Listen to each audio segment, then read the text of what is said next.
Well, the sun goes down and the lights come out, and it all counts in the events that occur live on Montgomery Field in Salina, Ohio. Hello, I'm Donovan Mann, the voice of the Grand Lake Mariners for this summer, and I'm getting ready to bring you all the play-by-play action for tonight's matchup between your Grand Lake Mariners and the Lake Erie Monarchs. Well, the Monarchs are back in town after they took the game one of this series against the Mariners yesterday. That was a final score of 7-3. They'll be looking to jump out to a 2-0 lead against the Mariners on the season, while the Mariners will be looking to get back even in this series. They'll split the two games here at home with the Monarchs, and they'll also they're trying to avoid falling to 500 on the season. They currently sit at 14-13 record-wise, and on the season they are fourth in the Northern Division right now, only a game out of that final playoff spot. Again, the top three teams in each division do make the playoffs. The Monarchs are trying to climb from the basement of the Northern Division, and we'll see how it goes. You're listening to Monarchs Mariners here on the Mariners Media Network. I'll step aside and for the national anthem, then I'll get you the starting lineups and the play-by-play. This is Mariners Baseball on the Mariners Media Network. Ladies and gentlemen, we live in a great country with freedoms like no other. At this point in time, would you please rise and remove your hats for tonight's singing of our national anthem. Doing the honors tonight is McKenna Gales from nearby Coldwater. She's the daughter of Scott and Becky Gales and a recent graduate of Coldwater High School. So tonight, singing the national anthem, McKenna Gales.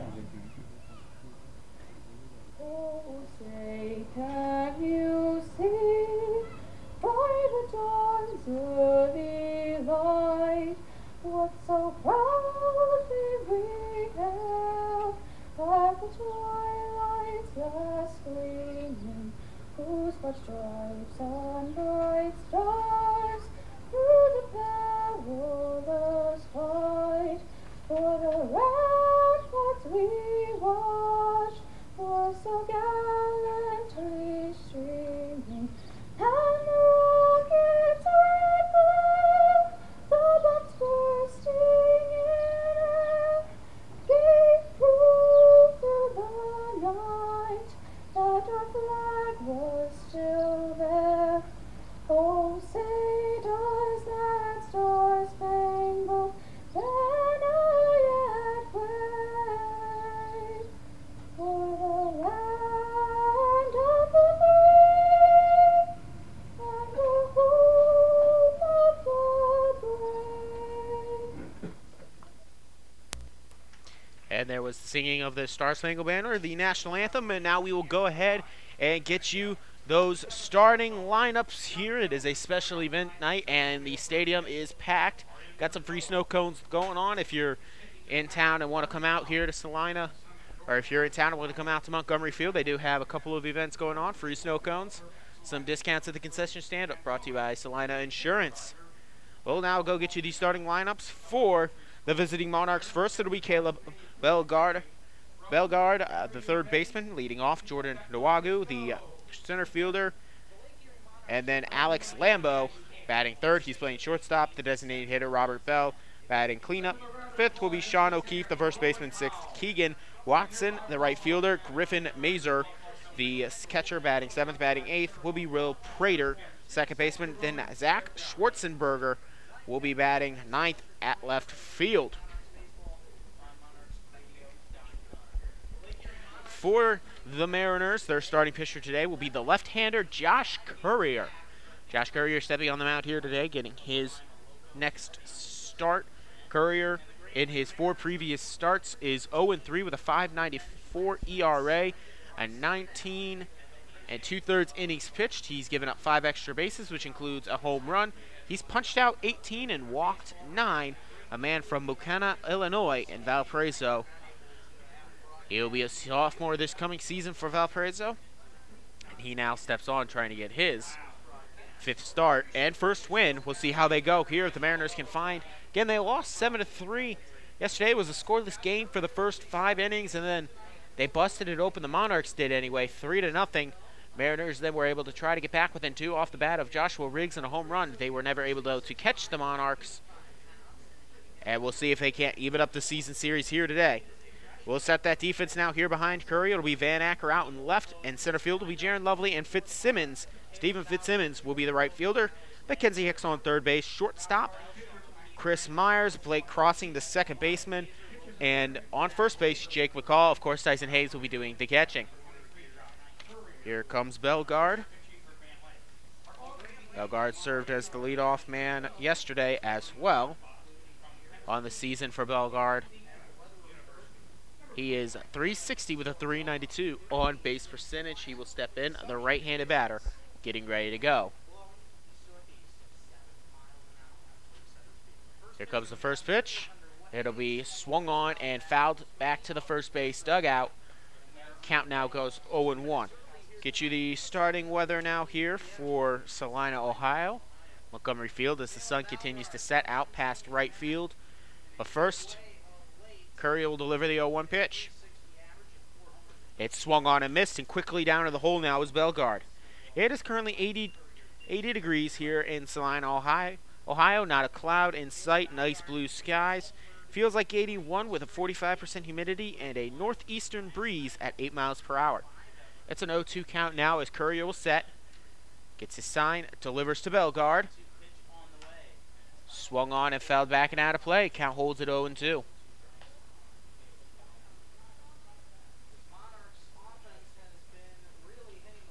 As now Bellegarde steps in. He did have a home run yesterday. He's homered in his last 3 games as well, so he's on quite a bit of a hitting streak. He looks at one that bounces out in front of the plate. Hayes will block it up.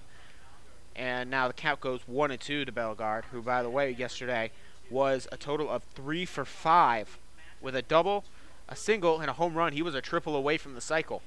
Home run came as a solo shot with 1 out in the 9th. Here comes the 1-2 pitch. He swings and misses. He'll go down swinging. And Currier gets him to chase. There's 1 away. Nobody aboard. That'll bring up Jordan Nwagu, the center fielder. Nwagu from Ann Arbor, Michigan. He plays for the University of Michigan, the Wolverines there, so he's a little bit of a homegrown man for his college. He'll be entering his sophomore season, hitting .333 with a .454 on-base percentage for the Monarchs this season. Currier will set, delivers the first pitch to him. That'll be a fastball right there on the outside corner at the knees, called strike 1. 0-1 now the count to Nwagu.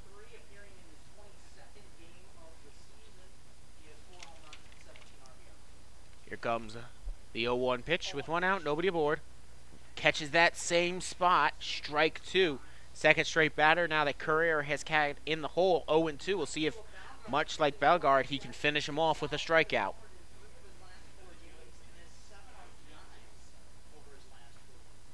Here comes the 0-2 pitch. Popped, ground ball right to shortstop, Chris Myers. Throw over to first, it'll be in time. McCall makes the catch, and 6-3 the play there. There is now 2 retired on the first 2 batters. Alex Lambeau will now step in, the shortstop.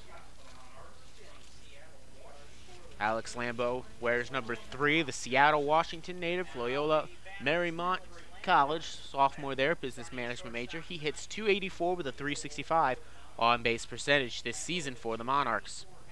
Still no score here in the top of the first. Nobody aboard with 2 outs for the number 3 hitter, Lambeau. First pitch off the bat of Lambeau, smoked. Coming into right field is Van Acker. He'll make the catch. A correction, right fielder Steven Fitzsimmons, he'll make the catch.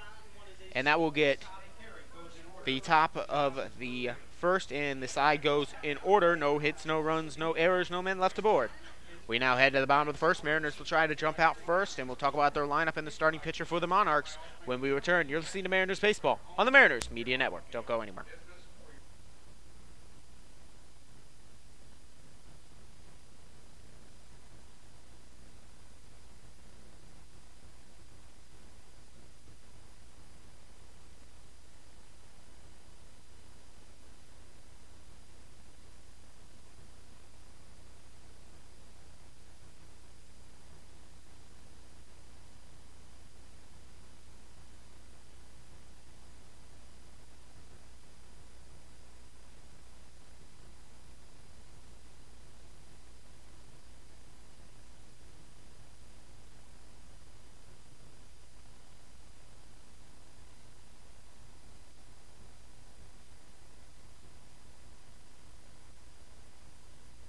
The starting lineup for the Mariners looks like this, live from Montgomery Field in Salina, Ohio. Donovan Mann, the voice of the Mariners, bringing it to you. Starting lineup for the Mariners again. It is Blake Crossing, the second baseman, leading off. Evan Spry, designated hitter, batting second. They switched Crossing and Spry from yesterday. Spry in a little bit of a slump, decided to take him out of the leadoff spot. Jake McCall, first baseman, in third. Chris Myers, he is now stepping in the cleanup spot. Stephen Fitzsimmons, right fielder. Fifth, sixth is Tyson Hayes, the catcher. Mackenzie Hicks, third baseman, batting seventh. Eighth will be Jaron Lovely, the center fielder. And then Van Acker, the left fielder, bringing up the rear, batting ninth. Starting pitcher for the Monarchs here today is Dilek McEnery, a right-hander. He steps in, getting his next start. This is his fifth start of the season. He is currently 1-1 for the Monarchs with a .476 ERA, 17 innings pitched. He has allowed 6 extra base hits, which includes 2 home runs, punched out 15, and walked 5. Defense looks like this behind McEnery. It is Schwarzenberger out in left, Nwagu out in center, Watson in right. Third base is Bellegarde, Lambeau at shortstop. On second base is Prater O'Keefe at first, and Mazer doing the catching. So now here comes Blake Crossing, the leadoff man, second baseman for the day. He plays short and third as well, but has primarily played short and second on this season. Dartmouth College attendee, Newman, Georgia native, hitting .319. The first pitch to him is off the bat, rocketed out to right, and will be caught there by the right fielder, Watson. He just had to trot just a little bit over to get that one. It was a nice, solid contact, but just not far enough to be out, and not deep enough to get off the fence, not shallow enough to get down. It was an easy play in the end. So to bring up Evan Spry with one away, the designated hitter. He steps in. He'll look at a first pitch just a little bit low and in. Ball 1-0 now the count here to Spry.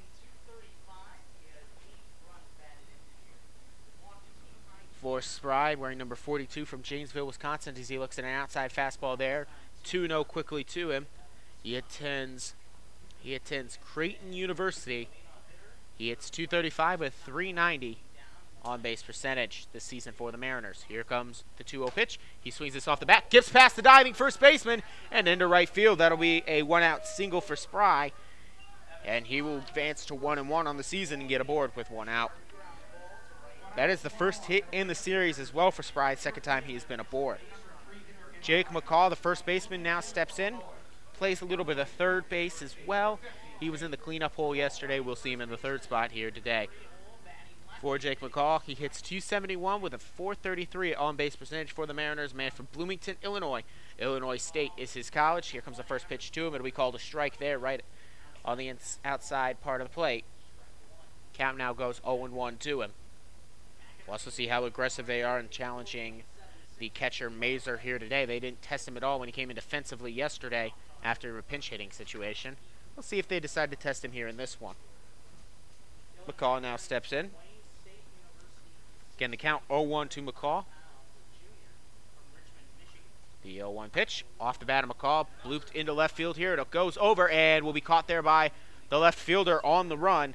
Schwarzenberger will make the catch, and on the F7 there's now 2 away, runner at first, no score here in the bottom of the first. That's the second time we've seen a Mariner in this inning get nice solid contact to the bat, just not able to get it drop as it carried a little bit too far. But now we'll wait for Chris Myers. The cleanup hitter comes in, the shortstop, wears number 40, attends the University of Toledo from Miamisburg, Ohio is his hometown. .326 with a 326 batting average with a .393 on-base percentage. He fouls that one straight back and out of play. Count goes 0-1 to Myers.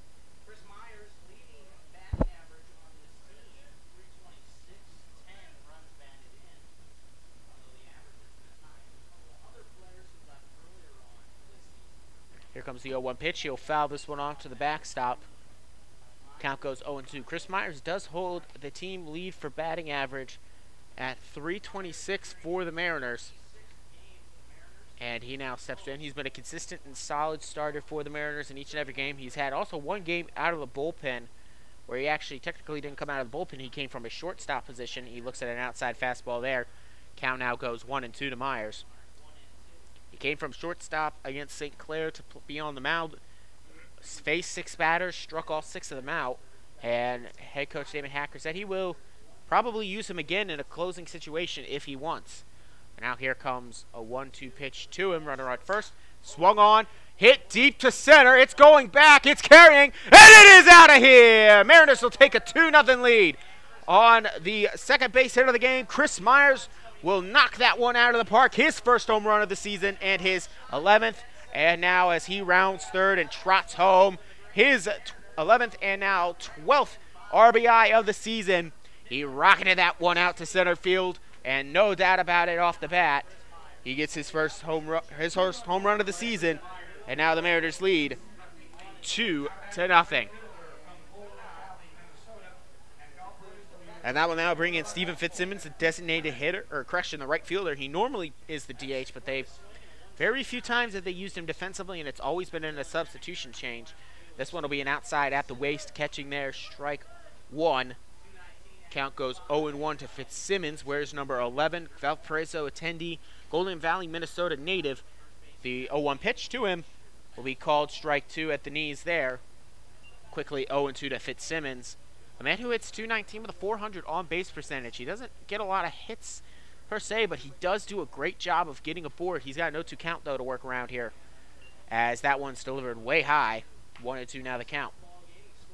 I tell you what, that was not a 1-2 count, though, that Chris Myers just looked at that one and said, "See ya," over the center field fence.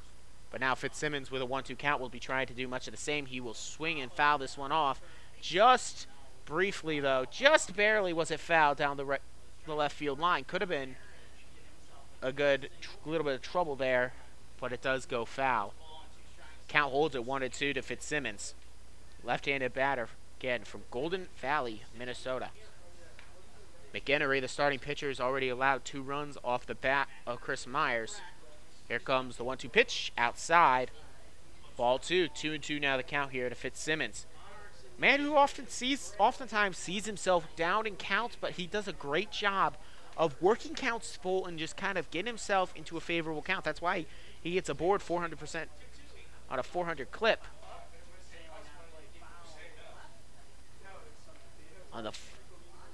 And now we'll see as he fouls this one off the right field, past the third base line, correction, left field.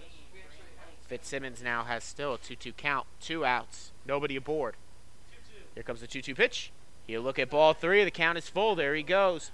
Fitzsimmons doing a great job of being patient and working that count, something we've seen him do quite a bit this season. 3-2, 2 outs, nobody aboard, 2-0, Mariners lead.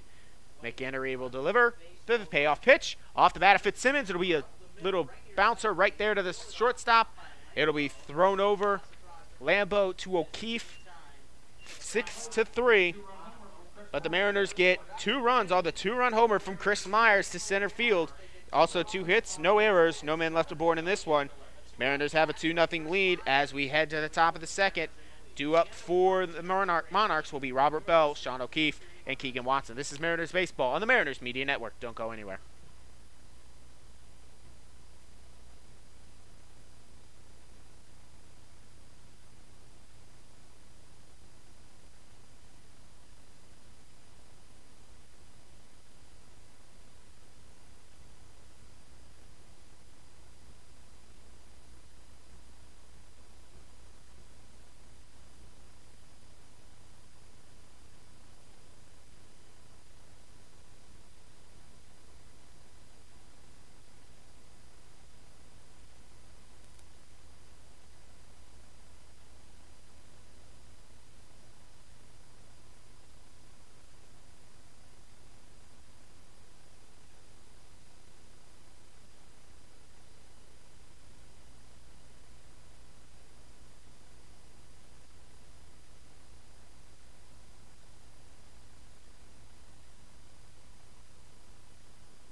Back out in Salina, Ohio, Montgomery Field, as returning back out to the mound for his second inning of work will be Josh Courier, the starting lefty.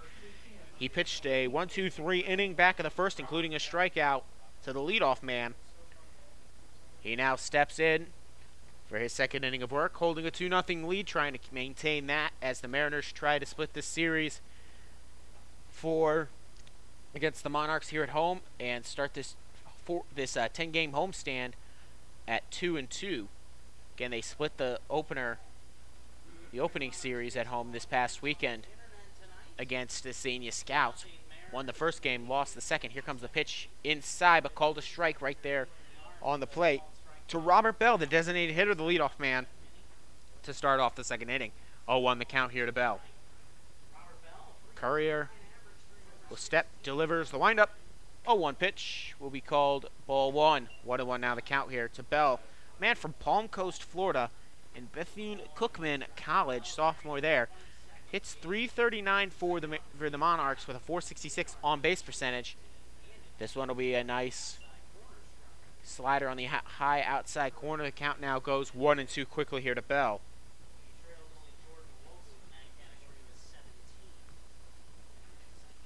Here comes the 1-2 pitch. It'll be just a little bit off the plate. Count out evens up at 2-2 to Bell. Bell with that .339 on-base percentage is good for second on the team, just behind Caleb Bellegarde. Here comes Courier's deliver. It'll just be a little bit low. Count now full at 3-2. 3-2 the count here to Robert Bell. And he got up in the count 1-2 to Courier, but now he's trying to get this strike off again. 2-0 the score here. Mariners trying to hold that lead, and it'll be just foul tipped back to stay alive for Bell. Count now goes to stay full at 3-2. In the on-deck circle will be Sean O'Keefe, the first baseman.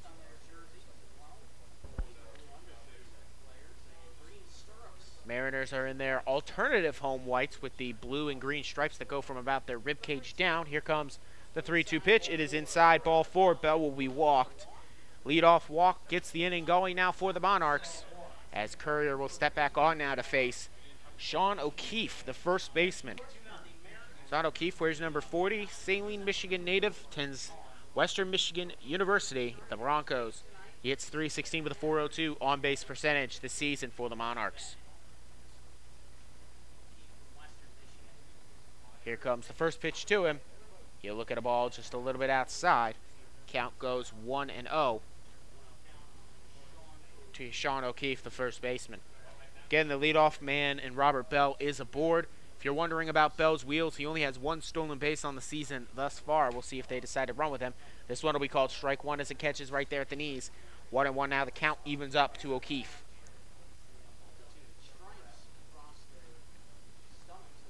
For the Monarchs, they are in their road pinstripe grays with the layered undershirts. They appeal. Did he go? They say he will. Count will go 1-2 as he tried to hold up, but he ended up chasing a high fastball.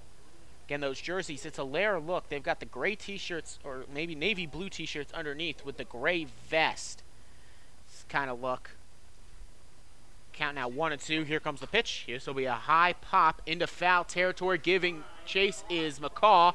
Coming in, and no one will be able to make the catch as it lands safely in foul territory. Count goes 1-2, and O'Keefe will have another chance to stay alive here and put that one in play.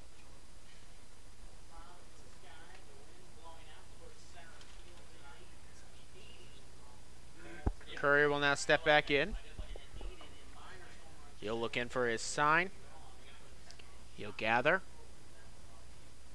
And he'll deliver the 1-2 pitch. Just a little bit low. Count goes even now at 2-2. Nobody out. Runner on first is Robert Bell. Sean O'Keefe standing in the right-handed batter's box, going up against the starting left-handed pitcher for the Mariners. Here comes the 2-2 pitch. It's a little bit high. Count full now at 3-2. O'Keefe. Josh Courier has gotten ahead at 1-2 against the first two batters. Now in this one, he walked Bell. We'll see if he can avoid walking Keefe, as here comes the throwback to first. McCall makes the catch, and Bell is in there safely. Count holds full. Getting 2-0. Mariners are on top thanks to the bat of Chris Myers. His first home run of the season carried 2 runs with it himself. And the man who got a 1-out single in Evan Spry. Here comes the 3-2 pitch. It'll be popped high back towards the first base dugout and out of play. Lands in the little street that leads back to the parking lot. I'm sure some kid will run after that and try to return it and get whatever free goodie they have. Count still holds full, though, to Sean O'Keefe. Putting up a decent at-bat here against Courier. As the payoff pitch swung on high, foul and out of play, right field side. Count holds again at 3-2. O'Keefe refuses to go down here in this one. O'Keefe, by the way, did start on first base yesterday. He was 1 for 4 with an RBI double in the 6th, a strikeout and a couple of flyouts. That was yesterday. Throwback here to first. Bell gets back in safely. No slide, just kind of stepped right back on the bag. Count holds it 3-2 to O'Keefe. Check in, gather. The 3-2 pitch. Strike 3 called, caught the corner right there on the plate, and that'll be the first out. That'll be the second strikeout of the day for Courier. And now Keegan Watson will now step in, the right fielder. He is the 6th hole. In this, he'll be the 3rd batter to face Courier here in this one. Watson did not play in the last game, and he has a 176 batting average as he swings and misses at the low fastball there. Count goes now 0-1 to him, 1 out. Runner on first, 2-0, Mariners leading. Yeah, it's a 176 average for Watson with a 404 on-base percentage, though, but he doesn't get in hits. He makes up for in walks, as he'll look at a high ball there. Count goes 1-1, evened up now to Keegan Watson, the right fielder.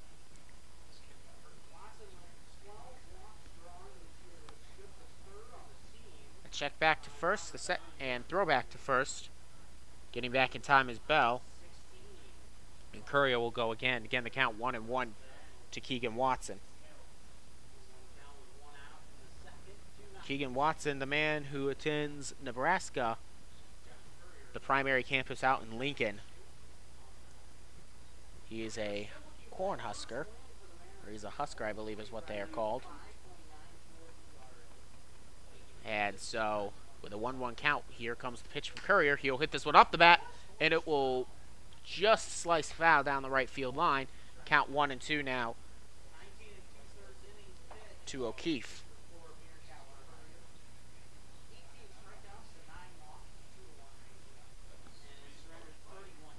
Courier will now step on, checks back, and delivers the 1-2 pitch. Just a little bit off the plate. Count now goes even at 2-2 to Watson.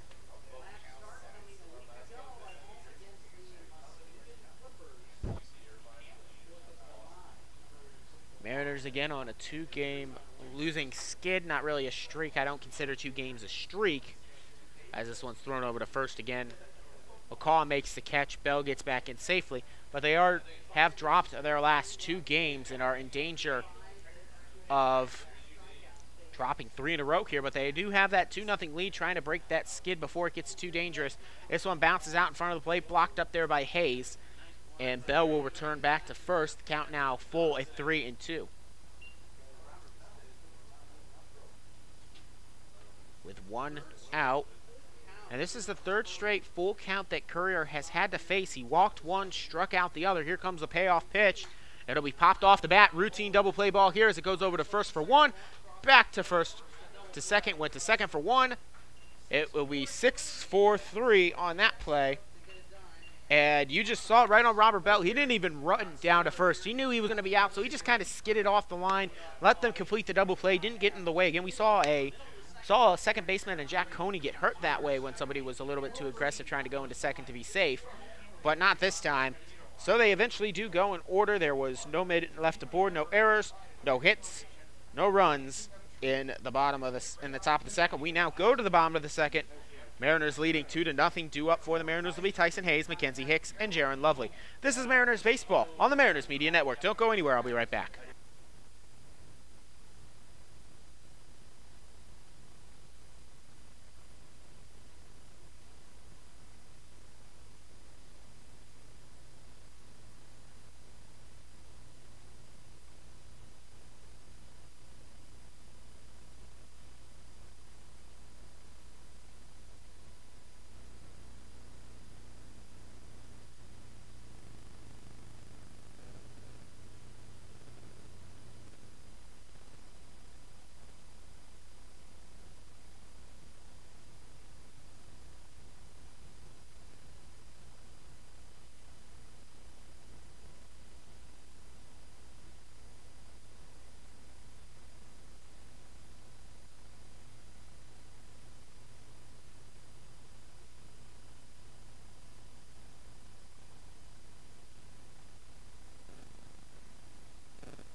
So Dylan McInnery will come back out. He'll be getting his second inning of work. He'll be going up against the 6, 7, 8 hitters. Tyson Hayes, the first of them, due up to get his first at bat. Again, the Mariners up top 2-0 here in the bottom of the second. Had a 2-run homer thanks to Chris Myers after Evan Spry got aboard. That 2-run homer was with 2 outs. It was a absolute bullet out to center field. And now the Mariners have that 2-0 lead. Something they're trying to continue to do as Hayes looks at a first pitch taken there for strike 1 right on the inside part of the plate. Count goes 0-1 quickly to Hayes, the catcher, who has really started to find his bat in the now second part of this season. He started off as he rockets this one out into center, running over, but not being able to make the catch will be the center fielder, Nwagu, and that'll be a leadoff single. And as I was saying, Hayes has done a really good job of getting his bat to the ball. It'll be the third hit of the game for the Mariners, because Hayes, coming into this game, was hitting .245 with a .302 on-base percentage. Those numbers are drastically up from when he started looking for a hit. Just couldn't find any sort of hit. Now he seems to be doing a lot better. He's been doing better consistently from start to start. Again, he plays every other game because he's one of 2 catchers on this roster. Kenzie Hicks now steps in, third baseman for the day, also a pitcher for the Mariners, as he will swing and tip this one back to the backstop. Something Kenzie Hicks does a lot is tip them back to the backstop. He's looking for that home run, but he doesn't get, he sometimes fails to get the entire bat to the ball. Here comes the 0-1 pitch. Just a little bit off the plate there now. Count goes 1-1. For Mackenzie Hicks, he hits .211 with a .286 on-base percentage. Man who attends Troy, he's from Echo, Alabama. 1-1 count. Here, McInnery will deliver. Off the bat of Hicks, it's a high pop-up into left center, coming over. It'll drop for a base hit. It got caught perfectly right in between the center fielder, Nwogu, and Schwarzenberger, the left fielder, and nobody called for it, and so they both kind of backed off, and it was able to land right down. And so Mackenzie Hicks will get a single after Tyson Hayes leads off with a single. Still nobody out. Runner at second and first. And we'll now see if Jaron Lovely, the center fielder, can keep it going. Step on here. McInnery will look back to second, deliver. He'll take all the way there for strike 1. Count goes 0-1 now to Lovely. Man who wears number 43 from Slayersville, Kentucky, Marshall attendee, sophomore season, cytotechnology major, .288 hitting percentage with a .349 on base percentage. Here comes the 1-0-1 pitch. It'll be high and a little bit off the plate. Count goes now 1-1 quickly to Lovely. Lovely did start yesterday. He started out in left field before he got moved. He started out in right field before he got moved to center field when R.J. Williams started to have believe his shoulder got a little bit sore yesterday. He's been kind of dealing with that all season. Lovely will look at the 1-1 pitch there. It'll be now count 1-2 as it just catches the plate on the high part in the corner. The count goes 1-2 now to Lovely, who Lovely yesterday was 1 for 3 with a walk and a double in his last 2 plate appearances. He's got a 1-2 count to deal with now with nobody out. He'll look at ball 2. Count now evened at 2-2. Here in the bottom of the second, Mariners leading 2-0, but they're knocking on the door again as they got their first 2 runners aboard via singles.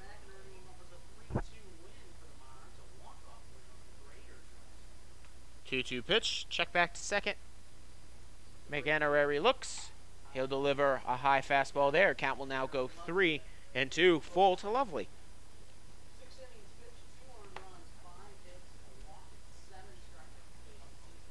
As McInnery will now step back on, he'll look in for his sign. Here comes the 3-2 pitch. It'll be ball 4, and now they're loaded with nobody out. Back-to-back singles and now a walk. They are all fill up now, all aboard. And let's see now if Van Acker can't drive at least one of them in. But there is still nobody out, and that will now bring Mazer and an assistant coach out of the dugout to have a conversation with McInnery. McInnery now gets his conversation. The starting pitcher. Assistant coach Nico Blutel is going to go ahead and give some orders over to Van Acker, the 9-hitter, as Acker, a right-handed batter, will step in now. Bases loaded, nobody out, and Donovan's Cardinal baseball rule. Donovan's Cardinal rule of baseball is when you get the bases loaded with one or nobody out, you should probably score at least 2 of them. There's nothing I hate more than seeing them leave them loaded when you have a chance with nobody or even 1 out. You should score at least 2 at that point. We'll see if Acker can get the job done here with nobody out, bases loaded. Again, on third, it is Tyson Hayes. Mackenzie Hicks on second as Acker swings and chases one there. He cuts all the way through that on a very aggressive swing. Count now goes 0-1 to Acker. Lovely is on first after he drew a walk just an at-bat ago. 2-0 Mariners on top, but they're trying to get their first runs of the second inning now. Here comes the 0-1 pitch. Acker will swing and tip that one back to the backstop. You can just tell he is definitely trying to get that one out to score at least 2 runs with that one. Lovely's got some speed over there on first, though. If you get a good base hit, he can't score from first. There's an 0-2 count now to Acker as McInerney will step off, recall for his signs, and get back on. Acker, by the way, hits 170 with a .328 on-base percentage. Has 3 RBIs on the season already. He'll hit this one into left field. It goes. That'll score at least 1. And they will go ahead and send Mackenzie Hicks around third. The throw will not go to home. It will be held. And a 4-0 lead as a 2 RBI single there by Van Acker. That'll be his 4th and 5th RBI on the single there. And that will drive in 2. Still nobody out. Runner on second. And runner on first. Van Acker on first. Lovely is on second. And that'll go back now to the top of the order for Blake Crossing, the Dartmouth switch hitter batting left against the righty. They've already called for somebody to get up in the bullpen for the Lake Erie Monarchs, and that could spell trouble for the visitors. 4-0 Mariners now on top in the bottom of the second. Crossing will swing and knocks that one right towards the fence. There's a group of people kind of gathered up against that fence, just kind of watching the game, and they all kind of jumped out of the way. Yeah, it's just kind of an automatic instinct. You know, you see the ball coming at you at a high speed, you're going to try to jump out of the way, even though there's a fence there. So, anyway, the count 0-1 now to Crossing. Flew out to right his last time up, which was back in the bottom of the first. Here comes the pitch to Crossing. It's high. Grabbed there nicely by Mazer. It'll be now 1 ball, 1 strike to Crossing. Left-handed batting right now, the switch hitter. By the way, does have 10 RBIs, trying to get number 11 here with a good knock here to drive in Lovely from second. Well, first he just loved to try to get a board. Reload the bases maybe, still nobody out here. Time called here. And so Crossing will step back on. Here comes the gather. The 1-1 pitch. And that'll be strike 2 called there. 1-2 now the count.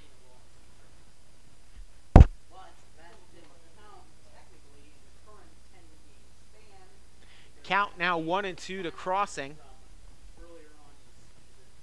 Count now 1-2 to Crossing. Nobody out. Runner on first, runner on second.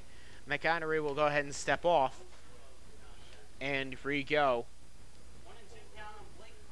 Here, we'll get you some updates from some scores around the league here. Blake Crossing has a 1-2 count, though. As McInerney will now step back in. Delivers the 1-2 pitch. Crossing off the bat. Down the left field line. It will drop for a base hit. And they should go ahead and they will send Lovely around into home. There will be no throw home. It'll be an RBI single for Crossing. And now the lead is 5-0 Mariners with already 6 base hits in just 2 innings of work. Still nobody out. So an RBI single for Crossing.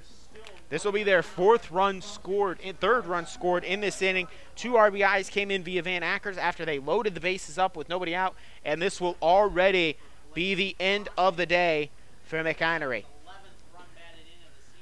They come out for their second meeting on the mound. The coach comes out, and that means he has to come out. So McInerney will only go 1 inning in this one. Already have given up 5.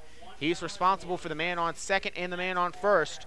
This is Mariners Baseball live on the Mariners Media Network. Don't go anywhere. I'll be right back.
So now there's a new pitcher on the mound. It'll be Brendan Lovell. The right-hander will come out. Dylan McEnery can only go 1 inning. He failed to get an out here in the bottom of the second. Mariners have put up 5 on him already, including 3 in this inning. But McEnery is still responsible for the man on first and second, and Blake Crossing and Van Acker on second. So that'll now bring up Evan Spry. He's already 1 for 1 with a single on the day. He'll be looking for his second base hit here. Mariners still have 3 outs to work with in the bottom of the second here. That'll bring on Lovell, the man who attends Western Michigan University. This one off the bat here of Spry goes high fly ball, lands in the bullpen though for the Monarchs down the right field line. Brendan Lovell, the 6'2" man, Western Michigan Bronco from Vicksburg, Michigan. He has a 2.25 ERA. This will be his 10th appearance of the season. He is 2-0. Has 5 extra base hits, 19 strikeouts. This one off the bat of Spry, takes a bounce off the mound, flipped over to second. He fumbles it, and he will be safe. He tried to step over there. The shortstop in Lambeau tried to step on second to start the double play, but he fumbled the ball when he stepped on, and Crossing was able to slide his foot in there. And now here comes the manager for the Monarchs, and he is not happy. He came flying out of that dugout and got right in the face of the umpire, and he will turn back as he started to walk away. I want to see him get tossed here. He's still continuing to plead his case. Surprise, a very patient fielding umpire right there. He will now go back here. And so bases are reloaded with still nobody out, as it'll be an error that allows Spry to reach there. They'll call it an E6. So now the defense has been a little bit exposed now. By the way, for Lovell, he's gone 20 innings pitched, 19 strikeouts, 8 walks.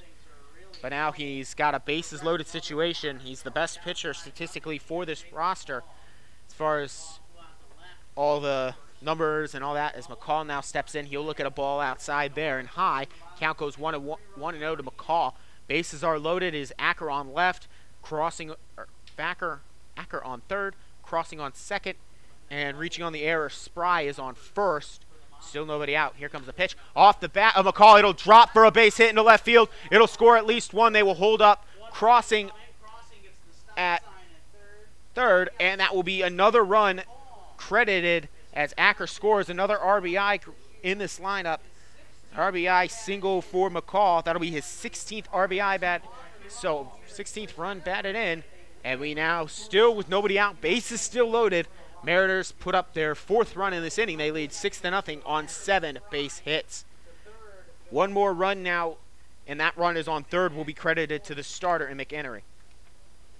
Here comes the first pitch. It is low to Myers. By the way, Myers in his last at-bat got the scoring started. It was a 2-run shot out to left center. Went over the fence, no doubt about it. It was a bullet. And I think, wouldn't he just love to just get the grand slam here for the Mariners? But he'll look at a fastball there on the high part, 2-0. He doesn't necessarily need a home run to get 2 more in. He could get his 3rd and 4th RBI with a good base hit into right here. As now 2-0, he has a favorable count. Here comes the pitch to him. It'll be just a little bit low. Ball 3. 3-0 now. Brendan Lovell. Not having one of his better outings here. The man who had 3 appearances for the Broncos this past spring, 4 2/3 innings pitched, 2 punch-outs, and a 7.71 ERA. Taking all the way, it's called a strike on the outside corner. The count now goes 3-1 to the man, Chris Myers. Another left-handed batter, bases loaded, nobody out. No sort of luck, as this is now 3-2, as it's called another strike on the outside part of the plate to Myers, the cleanup hitter of the day. Lovell just wants to try to get that first out. Full count now here to Myers. Bases loaded. 3-2 pitch. Off the bat of Myers. That'll be a base hit into right field. That'll score at least 1. Close the book on the starter. And they will go ahead and send him from second. Comes Spry, and it'll be an 2 RBI, 3 RBI, as they also send the man from first and Jake McCall. So the bases have been cleaned off via the 3 RBI double there by Myers. And so now the book is officially closed as it was a total of 7 runs given up by McEnery, all of them which will be earned. So already 5 RBIs with nobody out. 9-0, and that'll bring up Stephen Fitzsimmons. He is the 9th batter, and we will go at least a couple more as there's still nobody out. Here comes the first pitch to Myers. Strike one called there. 0-1 to Fitzsimmons. I kind of said to one of the guys up here in the booth, I said I kind of feel like this one was going to be a really big scoring game for the Mariners. They've been kind of pent up offensively the past couple games, checking his swing. The pitch gets away here from Mazur, sliding in there safely on the wild pitch. Will able Myers to get to third. He will reach third on the wild pitch. So now the 10th run of the game here for the Mariners is just 90 feet away with nobody out. But I kind of said to somebody up here in the booth, I was like, I feel like they just got a lot of pent-up offense they just want to let out. And we have seen it here in the first 2 innings as Fitzsimmons swings and pops this one past the third base dugout and into the parking lot. Count now goes 1-2. Mariners have scored 9 runs on 8 hits already. There's been one error that's kind of helped them out. But Mariners going ahead and trying to continue this one here, really make it a blowout. Fitzsimmons will swing and foul this one back and out of play again towards the parking lot. Hold the count now at 1-2. Nobody out. Runner on third is Chris Myers. I tell you what, I don't have to see what the rest of this game will be to already declare a man of the game, and that's the man on third, Chris Myers. 5 RBIs on the day and 2 base hits already. Here comes the 1-2 pitch. Fitzsimmons will look at it there. Strike 3. It was a little bit of a delayed call, but it will be strike 3 called. And finally, the first out of the inning will bring up Tyson Hayes. He led off this inning with a single and then came around to score. Count now 9-0 as 1 out, runner on third. Hayes, with a runner on third, will try to get his RBI here as he will look at a ball there just a little bit low. For Tyson Hayes, he already has 9 RBIs. Could get number 10 here with a deep contact in play that would allow Myers to tag and go. Lovell will deliver the 1-0 pitch. It'll be inside 2-0. Okay, the Mariners got the bases loaded with nobody out. They were able to score thanks to Van Acker, got 2 RBIs and got on a single. Then Blake Crossing got an RBI on a single. Spry reached via the error off the bat and dropping there for Hayes. That'll be his second base hit of the inning, and it'll be an RBI on this one. So his second single of the inning, and it comes with an RBI. 10-0 already here in the bottom of the second, and the Monarchs are just kind of having to hang their heads on this one and just wait for it to end, weather the storm. That'll now bring up Mackenzie Hicks. He is 1 for 1 with a single back already in this inning. He's already singled once. He's got a runner on first, and now all of a sudden, with 1 out, it looks just like it did to begin the inning. I mean, with 1 out here, we've got a runner on first, and Tyson Hayes got a single to start. Now we're at Mackenzie Hicks. We've gone around. Hicks is the 11th man to bat in the inning. And now here comes the 1-0 pitch to him. It'll be called ball 2. 2-0 to Hicks already. I mean, nobody up and throwing in the bullpen yet for the Monarchs, but at this pace, you never know how many bullpen guys are going to go through. Hicks now swings and taps this one back to the backstop. Count now goes 2-1. 1 out, runner on first. Mariners have already scored 8 runs in this inning, and they still only have 1 out. All the runs have also been earned. Here comes now the 2-1 pitch. Cut through and missing is Hicks. He's now got an even count at 2-2.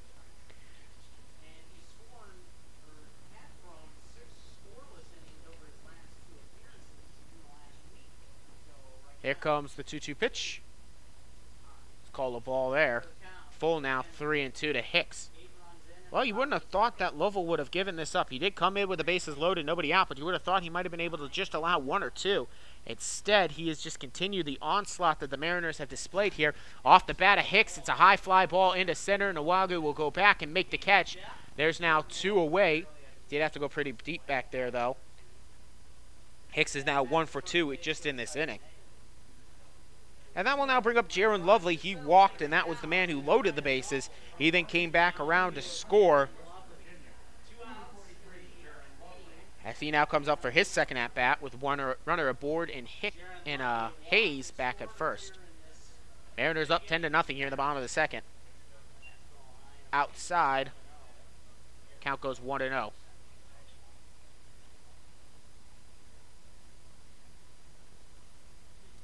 To gather, deliver, the 1-0 pitch. Swung on and missed there by Lovely. Again, Lovely has been all over the outfield as far as defensively is concerned. He's played left, right, and center. Primarily, he started out the season, he spent the first month out and right, but then a couple of injuries have required him to be more in center as of late. Again, Ryan Stacy, when he was in the lineup, count now 2-1 as it's a ball outside there to Lovely. Ryan Stacy, he started and he played every game that he was here out in center field except maybe one or two games, but then he went down with a strained oblique.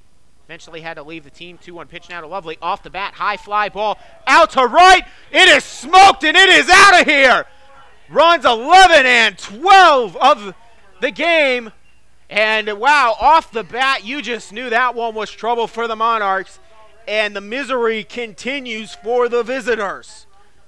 12-0, Mariners on top, and it's only in the second. The second home run of the game for the Mariners. And this one's brought to you by the bat of Jaron Lovely. It is now 12-0. 10 of the runs coming in the bottom of the second. And they're going to go ahead and keep Lovell out of there.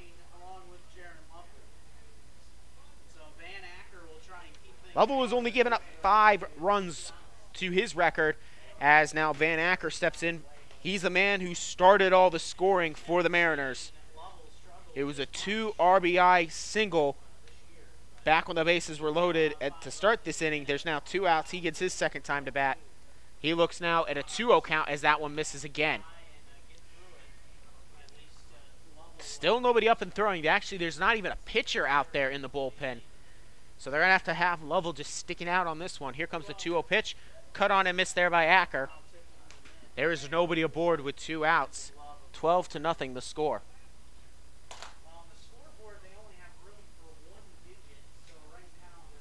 Here comes the knock into center field. It'll be another base hit and another single for Acker. And so it continues. Just a single there. This one does not come with a couple of RBIs for Acker, but he does get aboard. That'll bring up Blake Crossing. He'll come in for his second at-bat of the inning, an RBI single. As he continues, the Mariners continue their work, up 12-0 in this one. Here comes the pitch. He'll look at a fastball there. It'll be called strike, just a little bit low. Count now goes 0-1. Mariners have 12 runs on 11 hits, and we're only in the second inning. We haven't even gone all the way through the second inning. Here comes Lovell's delivery on the 0-1.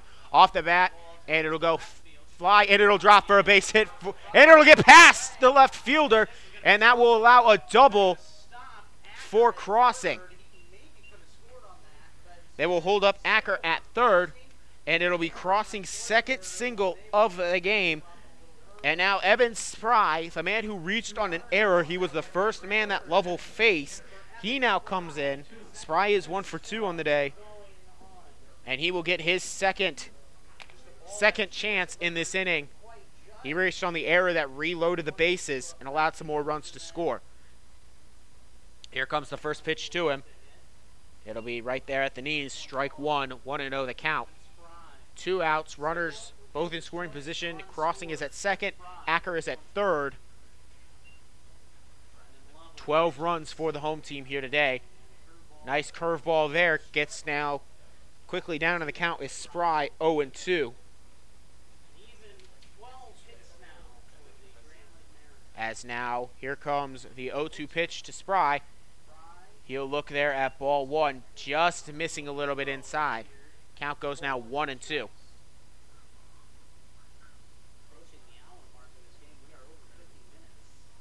Here in the second inning, Spry will cut on and miss in the inning. Much is now over as the Mariners bat around here more about, and they actually bat around more and almost go twice through the lineup. Mariners score 10 runs in this inning. The score now is 12-0. Mariners on top here. You're listening to Mariners Baseball right here on the Mariners Media Network. Don't go anywhere. I'll be right back.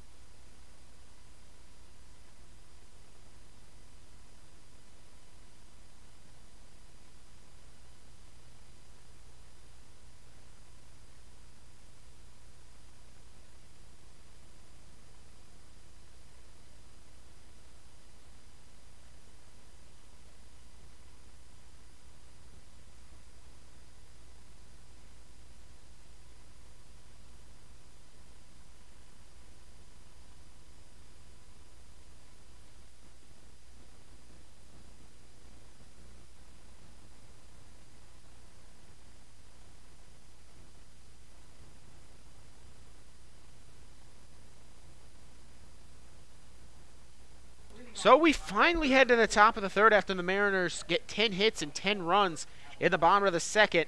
Due up for the top of the third, the bottom of the lineup for the Monarchs, it is Griffin Mazer, Will Prater, and Zach Schwarzenberger. And returning back out to the mound, Josh Courier got a nice breather. Watching his team get him a nice, decent lead to work with, and it will appear, as of right now, as he delivers ball one there to Mazer, it would just appear for now that Courier will be in line for his first win. A high sky pop-up down the right field line into foul territory, and it'll be caught there by Crossing coming all the way from his second base position. Actually, I believe it was actually a fair ball if it had dropped. But it'll be a pop 4 there, and that'll now bring up Will Prater, the second baseman, for his first at-bat. Again, it is 12-0. Mariners on top after an explosive second inning. They did get 2 in the first, but then in the second inning, they just lit it up against 2 different pitchers.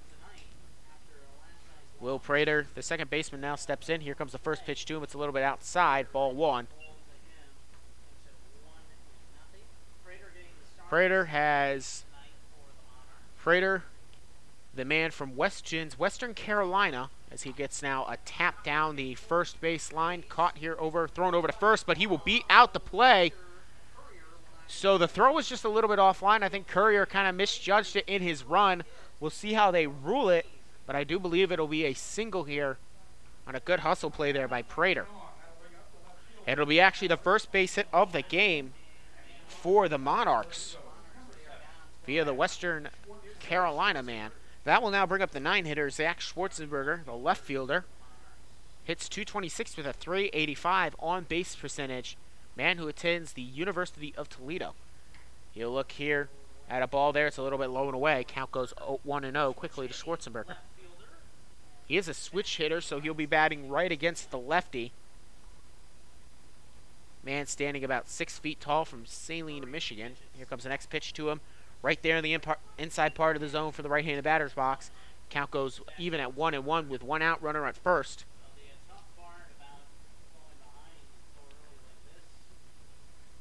And now the 1-1 gather. The delivery. Bouncing out in front of the plate. Count goes now 2-1 to Schwarzenberger. By the way, the man on the bags in Prater, the first baseman, we saw some great hustle down the line. Only 1 stolen base for him though on the season. We'll concede to continue if they don't try to send him. By the way, as Courier steps on 2-1, this is I know it's kind of hard and brutal for the Monarchs to have to sit here down 12-0, and it'll be certainly hard for them to really find any sort of motivation to try to keep playing in this one. But just for the same can be said for the Mariners. Sure, they're up 12-0 as this is now ball 4. And back-to-back base runners as Schwarzenberger gets a walk. And that'll bring up back to the top of the order. And Caleb Bellegarde struck out swinging his last time out. But for the Mariners, you know, they still got to find a way to. They got to get motivated too. We're up 12-0. There's still no such thing as a safe lead. I mean, they lose their focus. They decide to just kind of start playing things at 50%. They could end up dropping this game and end up blowing a safe, what would be considered a safe 12-0 2-0 lead. As Bellegarde swings and taps that one to the backstop, count goes 0-1 to him. So the Mariners still have to find a reason to go out there and play. Now at this point for either team, it's just, you know what, go out there and have fun. Forget about the score. And just go out there, have fun, and deliver. Just deliver in any and everything you're required to do. Here comes an 0-1 pitch. It's a sky-high pop-up. On the infield, here comes McCall, the first baseman. He will come over, and crossing went over to first to guard. Count now, though, 2 away, as is the second pop fly in this one. That'll bring up now Jordan Nwogu, grounded out to short his last time up, and Chris Myers is standing over there at short. Chris Myers has so far the leading RBI man for this team. And on the day, he has 5 RBIs already in this game, a 2-run homer, and then a 3 RBI double back in the second. Bases cleaning 3 RBI double. 12-0 Mariners on top. They have 12 hits, just their opponent's 1. Nwogu will swing and foul this one past the first base dugout and out of play. As always, my view is along that first base line, halfway between home plate and first base. My exact seating spot, give or take. I've got a pole in the way, but I line it up. I got a nice pillar in the way, rather, but it lines up nicely where I can see both the mound and the plate, so I don't complain too much. Here comes the 0-1 pitch. Nwogu off the bag and rolls down the third base line. It'll go foul, though. Count now 0-2 to Nwogu.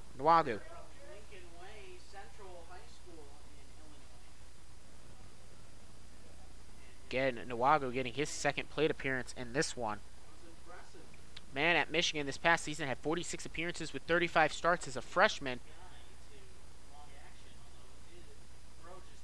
As he had here comes a pitch to him. Off the bat, a high fly ball. It'll go deep to right. Back goes Fitzsimmons, and at the fence, he'll make the catch. Just a couple of inches away from being out of the park and giving them 2 runs, but instead it'll be an F9 as Fitzsimmons goes right to the fence, puts his hand against it, makes the catch. The score still 12-0. They do leave 2 stranded. They leave 2 aboard, no errors, 1 hit, no runs scored in this inning. We now head to the bottom of the third. Mariners on top, 12-0. This is Mariners Baseball on the Mariners Media Network. Don't go anywhere. I'll be right back.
So Jake McCall comes back in for his now 3rd at bat in just as many innings. He had an RBI single back in the second as part of that 10-run inning.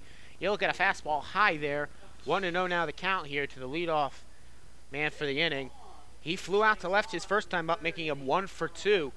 The Mariners on top 12-0. A high fly foul, though, and out of play down the third baseline.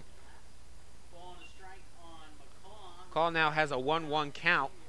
By the way, McCall, the man at Illinois State, had 14 games with 12 appearances, hit 182 with a .314 on-base percentage. Looks at an outside low fastball there. Count now 2-1. They do return Lovell back out to the mound. He's given up 5 runs already.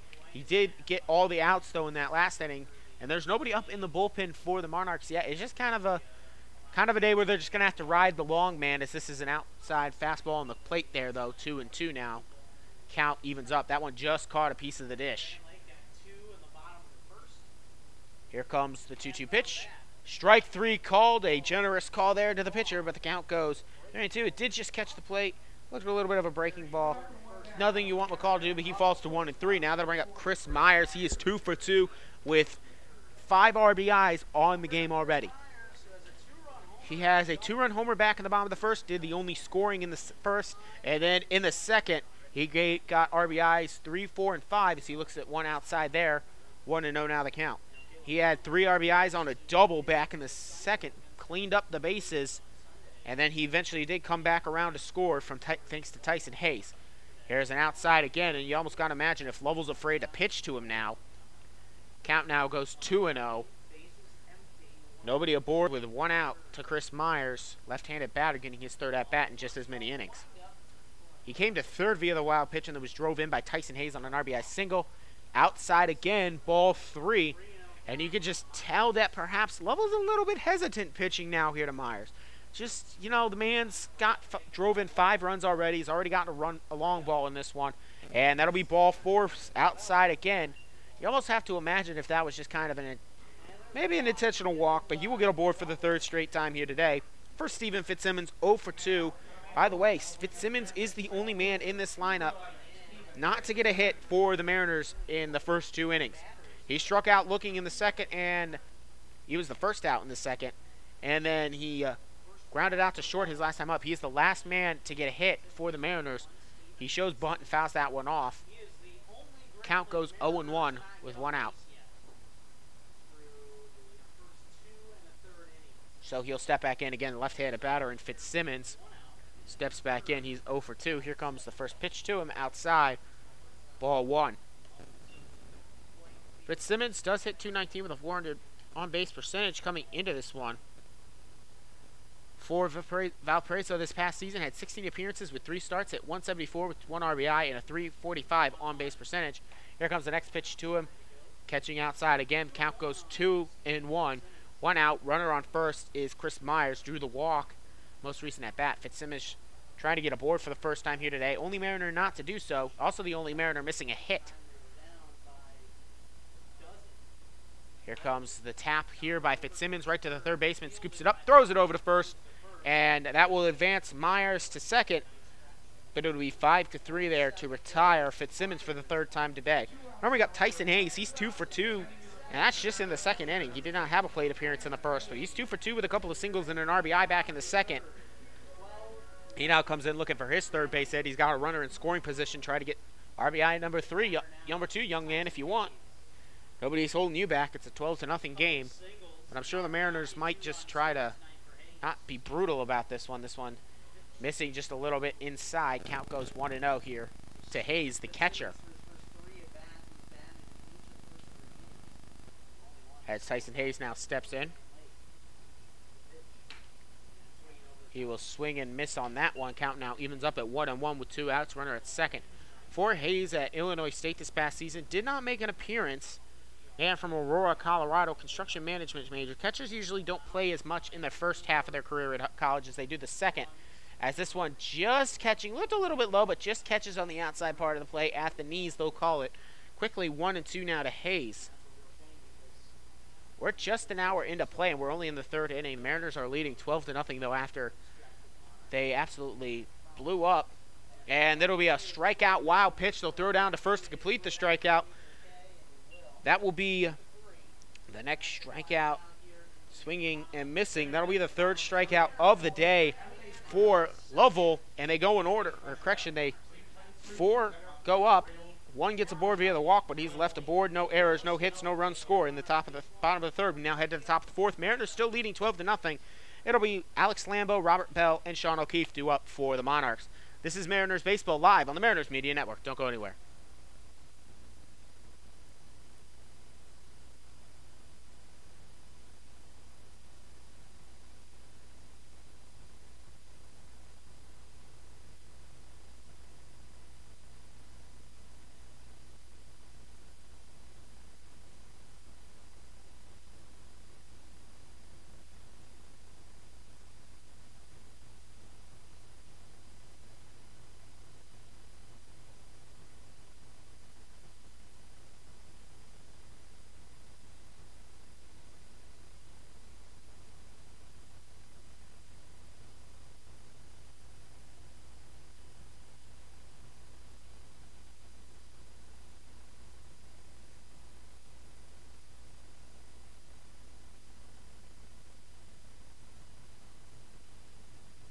For the top of the fourth, it'll be Josh Courier returning to the mound. The man has not allowed a run through 4 innings of work. He enjoys a 12-0 lead with the rest of his Mariners trying to get his first win of the season. He's currently 0-3.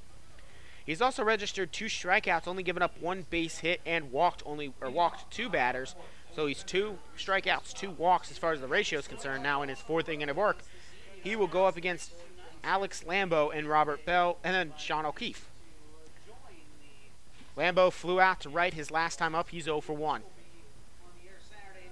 Here comes the pitch from Courier.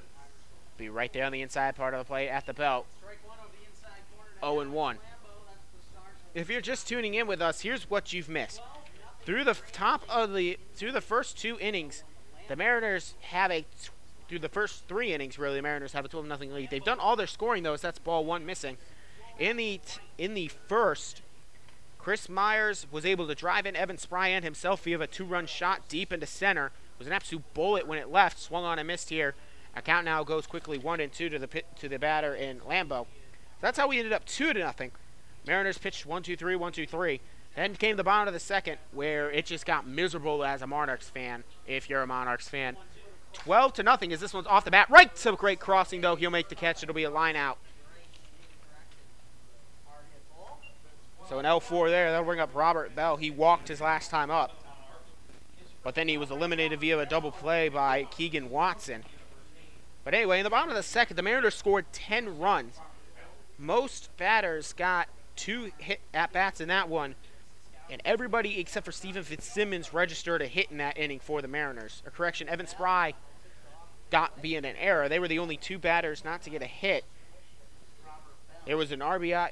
So Tyson Hayes got aboard a single. Mackenzie Hicks singled. Lovely walked. The bases were loaded. 2 RBIs brought in by the single of Van Acker. That one was foul tipped there by the new batter. It's now 0-1 to Robert Bell. Walked his last time up. So that's two runs brought in. Then we go. Blake Crossing gets an RBI single. Spry reaches via the error in order to load the bases again. Jake McCall gets an RBI single. 3 RBIs brought in by Chris Myers on a double. Fitzsimmons strikes out. Tyson Hayes gets an RBI single. That one missing there. Count now goes 1-1 as it misses outside. Tyson Hayes got the RBI single. Mackenzie Hicks flew out to center. 2-run homer by Jaron Lovely. Van Acker got a single. Blake Crossing came back around, got another single. High fly ball. Foul territory past the first base dugout. 1-2. Sorry, I'm still recalling the second inning. And then Evan Spry struck out swinging. That retired the second inning after 10 runs scored. Back to the present. It's a 1-2 count now to Robert Bell. He walked his last time up. Courier on the mound here. 12-0 Mariners on top. Here comes the pitch. High fly ball will just leave the infield. Back goes Blake Crossing. He will come back, calls for it, makes the catch looking up into the setting sun. That'll be the second out Crossing records, this time on a pop out. The last one was a line out. That'll now bring Sean O'Keefe. He struck out looking his last time up. He's 0-1. Mariners also have scored all 12 of their runs on exactly 12 hits. Only 1 hit for the Monarchs. They've also committed an error. Just not a day to remember if you're the Monarchs. As this one just missing a little bit low to the new man in Sean O'Keefe. He's got 1-0 the count. Here comes the 1-0 pitch. Just a little bit low again, missing in that exact same spot. Count goes 2-0 to O'Keefe. O'Keefe, .316 hitting percentage coming to the year for this past season for Western Michigan as he tries to hold up, but he did go around. It'll be strike 1 on the check swing. 2-1. O'Keefe for the Broncos this past season had 32 appearances with 25 starts. He hit 200 with 5 RBIs and a home run. He also got aboard at a .287 on-base percentage clip. Here comes the 2-1 pitch. Swung on and missed there by O'Keefe. He's down now with an even count at 2-2. 2 balls, 2 strikes, nobody aboard, 2 outs. 12-0 the lead. Mariners on top. Sean O'Keefe did play yesterday. He was the starting first baseman. He had an RBI double, but that was the only hit for him. He hits this one, though, past the diving Blake Crossing at second base, so he'll get his first base hit of the game, his second of the series as it goes into right center field. It'll be a 2-out single there for O'Keefe as Keegan Watson now steps in. He grounded into a double play his last time up. 6-4-3 was the play.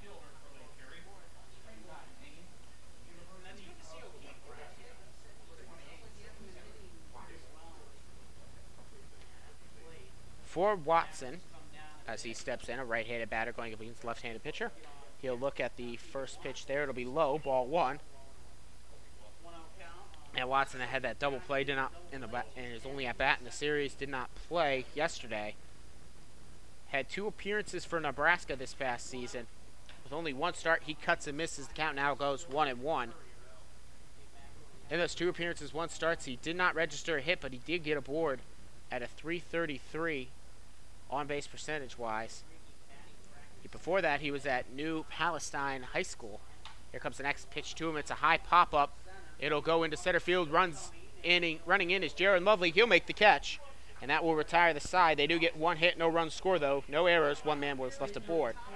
We now head to the bottom of the 4th. Mariners up 12-0. 2 up for the Mariners in this next inning. It will be Mackenzie Hicks, Jaron Lovely, and Van Acker. You're listening to Mariners Baseball right here on the Mariners Media Network. Don't go anywhere. I'll be right back.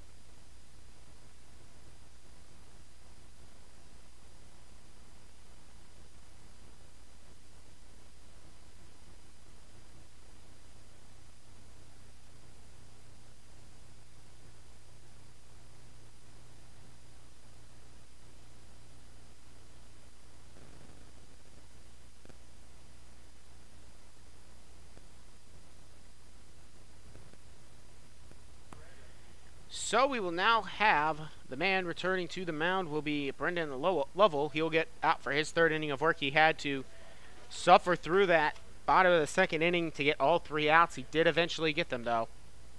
And now he returns back out to the mound to get his 3rd inning.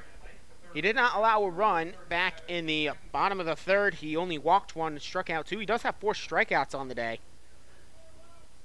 2 of which have been looking, 2 of which have been swinging. And now it will be Mackenzie Hicks stepping in for his 3rd at-bat. He's 1 for 2. Single in his first at-bat in the 2nd, and then flew out to center in his 2nd at-bat in the 2nd. Did not bat in the 3rd. Here comes the first pitch to him. It'll be topped right towards the 3rd baseman, but it'll be in foul territory. Count now goes 0-1 to Hicks. He is one of 2 pitchers that get at-bats in this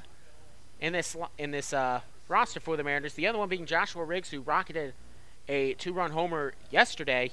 Hicks did not play yesterday. He goes around there, tries to check his swing, but it was more of a garden hose swing. Count goes 0-2 quickly here to Hicks.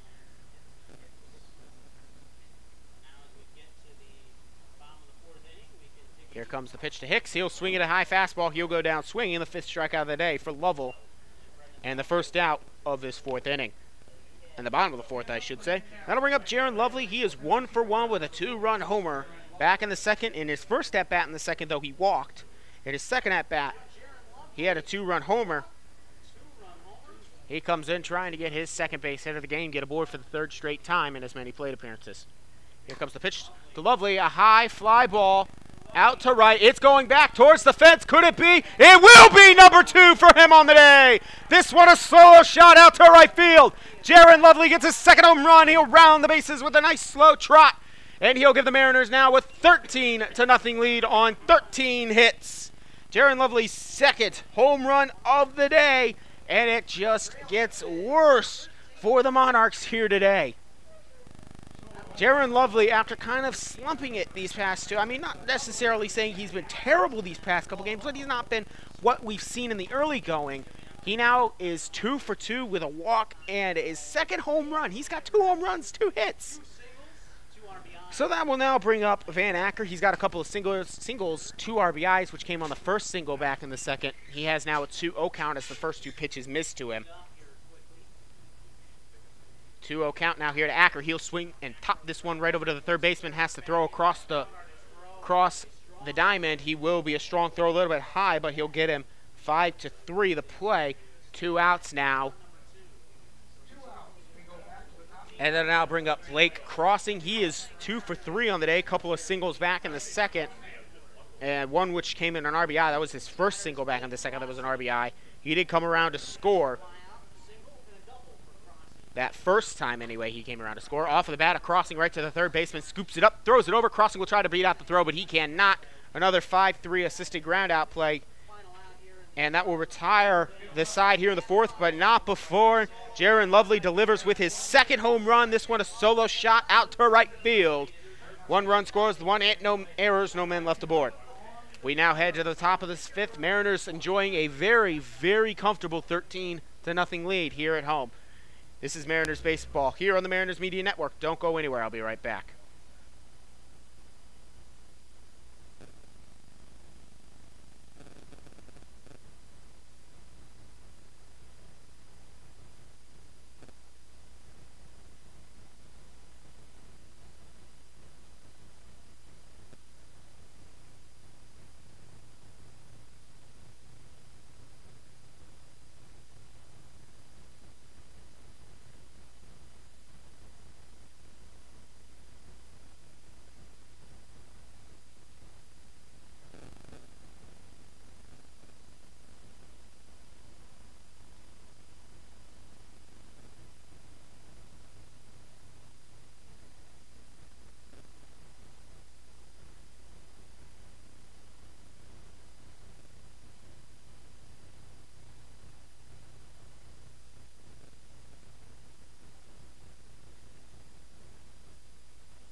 So we now head to the top of the fifth. Leading off for the Monarchs, it will be their 7-hitter Griffin Mazer, followed by Will Prater and Zach Schwarzenberger. Those are the first 3 to up, otherwise known as the bottom third of the order. Well, we know this one is a 12-0 lead, or 13-0 lead now for the Mariners. This one off the bat into left field, but will go foul and towards actually the bullpen for the visiting team. Count goes 0-1 here to Mazer. He popped to second, his only time up back in the third. It's been a tale of 2 sides for either side. It's a tale of 2 sides for either in this ball game. It's been the Mariners enjoying a lot of offense. I mean, 13 hits, scoring 13 runs. Not much more you could ask for. They've never really had an outing like this, though, as this is a high fly ball into right field. Back goes the right fielder to the fence, and Fitzsimmons will make the catch right at the fence. That's the second one that the Monarchs have been able to rocket out there and just kind of high, but it just doesn't have enough carry to leave. So instead, they end up right back at the fence for Fitzsimmons to catch in right field. But with 1 away, that'll now bring up Will Prater. He's 1 for 1 with a single. One of only 2 base hits for the visitors. They have no runs on those 2 base hits. They've also committed 1 error. The most recent run for the Mariners came off the solo shot in the fourth via Jaron Lovely's bat. That was his second home run of the game, his 3rd RBI. 1-0 now the count here to the new man, the left-handed batting Will Prater, the second baseman. Here comes the 1-0 pitch, bouncing out in front of the plate, 2-0. Here's your updates from some scores around the league. In a doubleheader, in Game 1 of a doubleheader between the Leprechauns and the Clippers, 4-3, Leprechauns win at home. Graders lost in their first game of a doubleheader to the Green Giants, a final score of 1-0. This one missing here now, 3-0 quickly is the count to Prater. Almost got to wonder, though, with a 13-0 lead, how long do they just ride out Courier? I mean, if he's throwing efficiently as he throws a strike here, 3-1 now the count. If he's throwing efficiently and still consistently finding the zone, not raising his pitch count too high, you just ride him out as long as you can. Because, I mean, not a lot of pressure. You've got that 13-0 barrier to work with. That's strike 2. The count now full at 3-2. You can just see how that develops. Mariners can enjoy a little bit of a rest for their bullpen, and this one certainly won't have to bring any of the late inning, close inning guns, as this one's chopped over here. Crossing will run in, flips it over to first, and will actually be a throwing error there on Crossing, as that will allow the base runner to reach safely. We'll see how they rule it. It will be an error, but it'll be a throwing error there on Blake Crossing. It'll be an E4 to allow Prater to reach safely. The first error today by the Mariners. In Lima, or correction, in Saginaw, the Lima Locos and the Saginaw Sugar Beets are tied at 3. Joes in the bottom of the fifth have a 4-0 lead on the road against the Settlers. Jazz have a 2-0 lead in Richmond at home over the Scouts. And the Copperheads have a 6-2 lead over the Cincinnati Steam in Cincinnati. Second game of the doubleheader in the top of the fifth between the Leprechauns and the Clippers. 5-2 the score there. Leprechauns again trying to go for 2 in a row in that doubleheader. This is now 2-0 now to Zach Schwarzenberger. Walked his last time up. Runner on first reached via the error by Crossing, who that has been his biggest weakness. Most of his errors have been on throwing. Runner goes. Here comes off the bat into right field. He will round second and head to third.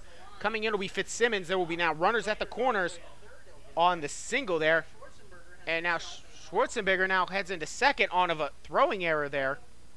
Lost the ball, so the run does cross the plate. The run crosses the plate. It's now 13-1. Lost track of where the ball went. It was overthrown to second baseman, so it's actually now 13-1 on the error there by the right fielder in Fitzsimmons.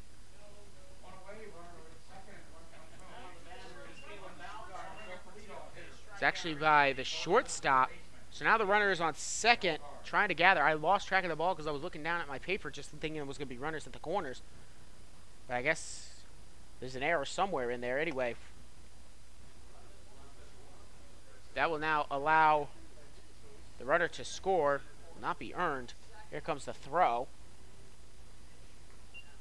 That'll be now low, ball 1, 1-0. It's still 13-1 though, Mariners up by 12.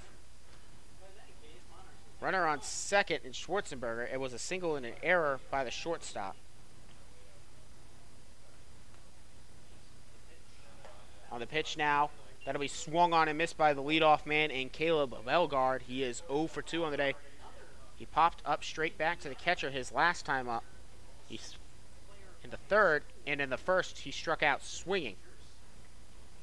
And the Graders lead 3-1 in the bottom of the fourth in the second game of their doubleheader of the Green Giants. That's a game we desperately as Mariners fans. Here comes another slap into left field. Since he was off and running on the pig, Schwarzenberger will now score. That'll be an RBI single there for Belgard. He's now on the single. So, as I was talking about for the Mariners, yeah, you have that, well, now 13-2 lead. But just because it's a large lead doesn't mean it's safe. You don't want to lose your focus. I know they still got 11 runs here to buffer them between, but you still got to remain focused. And perhaps now just a little bit of slow legs. I mean, it's been a long baseball game already, only here in the fifth. That's just a little bit off there. Count now goes 1-0.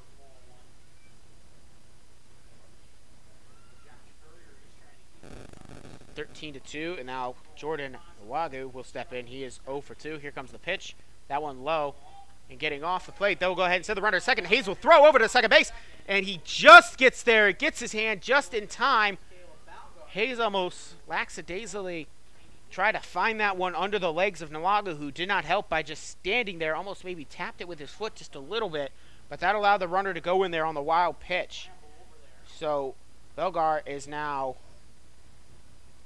on the fifth, and Courier will now step off.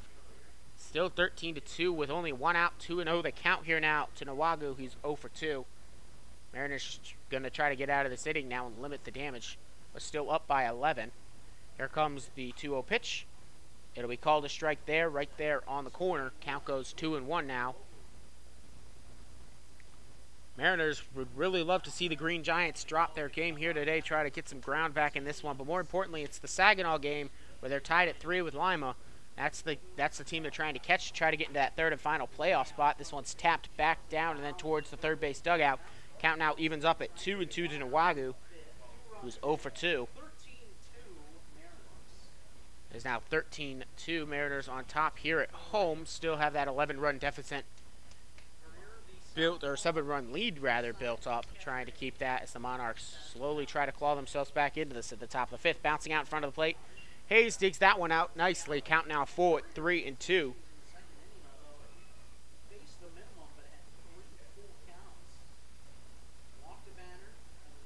As now Courier steps back on. He has another full 3-2 count. Runner on second. We'll see if they send the runner.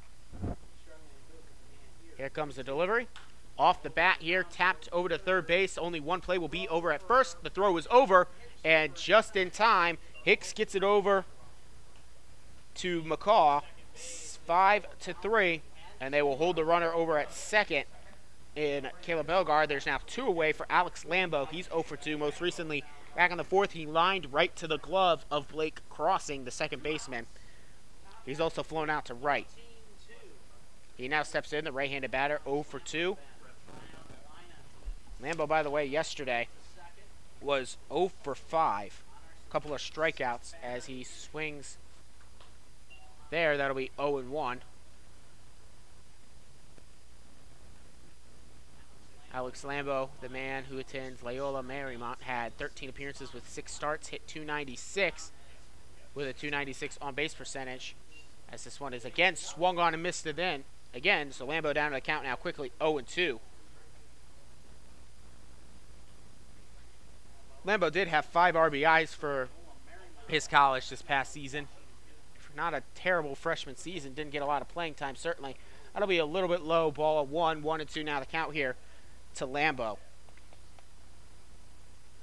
The lights are on. The sun continues to set. Maybe some clouds in the distance, but the trees just really covering it up. The shadows have started to disappear now, but they still stretch wide. Here comes a low pitch, 2 and 2 now the count evens up to Lambo.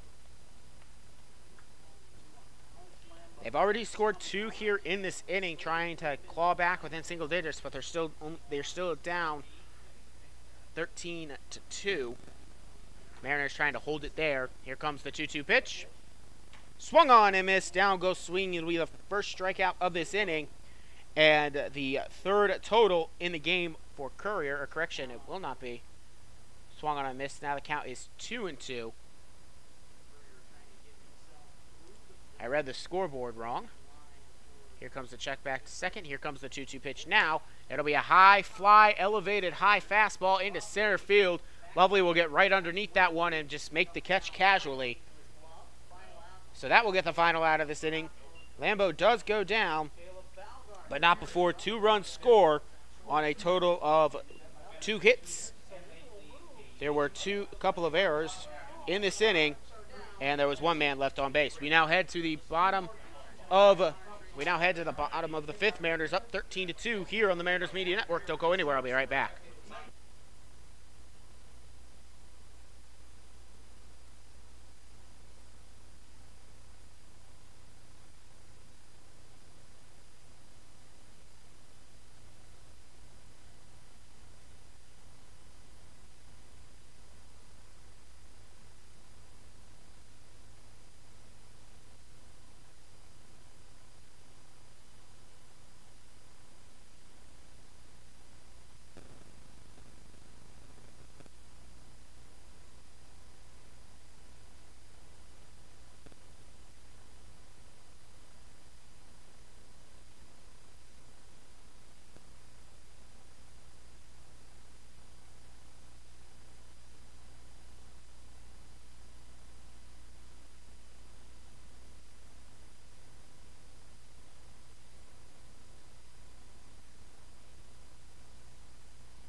Lovell will now step back in. By the way, both those runs that the visitors scored went unearned in the top of the 5th. Now Evan Spry, designated hitter, steps in. He is 1 for 3 with a single, reached on an error and struck out as well. His error that he reached on and the strikeout both came in the 2nd. This will be his 4th at bat. If we're in the bottom of the 5th, off the bat, a high fly ball down the left field line into foul territory, but coming over will be the left fielder. Does he make the catch? I do believe he does. He came in running over, and then he dove into the bullpen and rolled through the dirt, but Spry will go down on a miraculous play there by the left fielder in Schwarzenberger, showing his ability to cover a lot of ground as he came from his deep defensive left position, and that will retire Spry on the first pitch. Fouled out.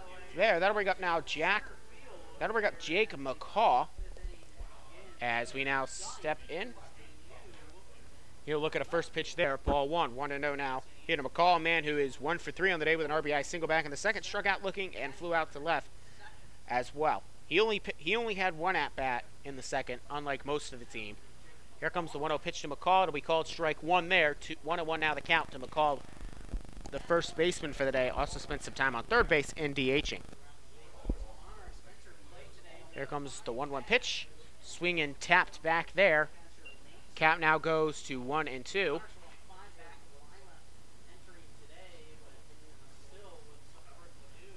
Now the pitchers. The umpire went out to personally hand the new ball to the pitcher. Usually when they do that, they have a single word to say to their teams.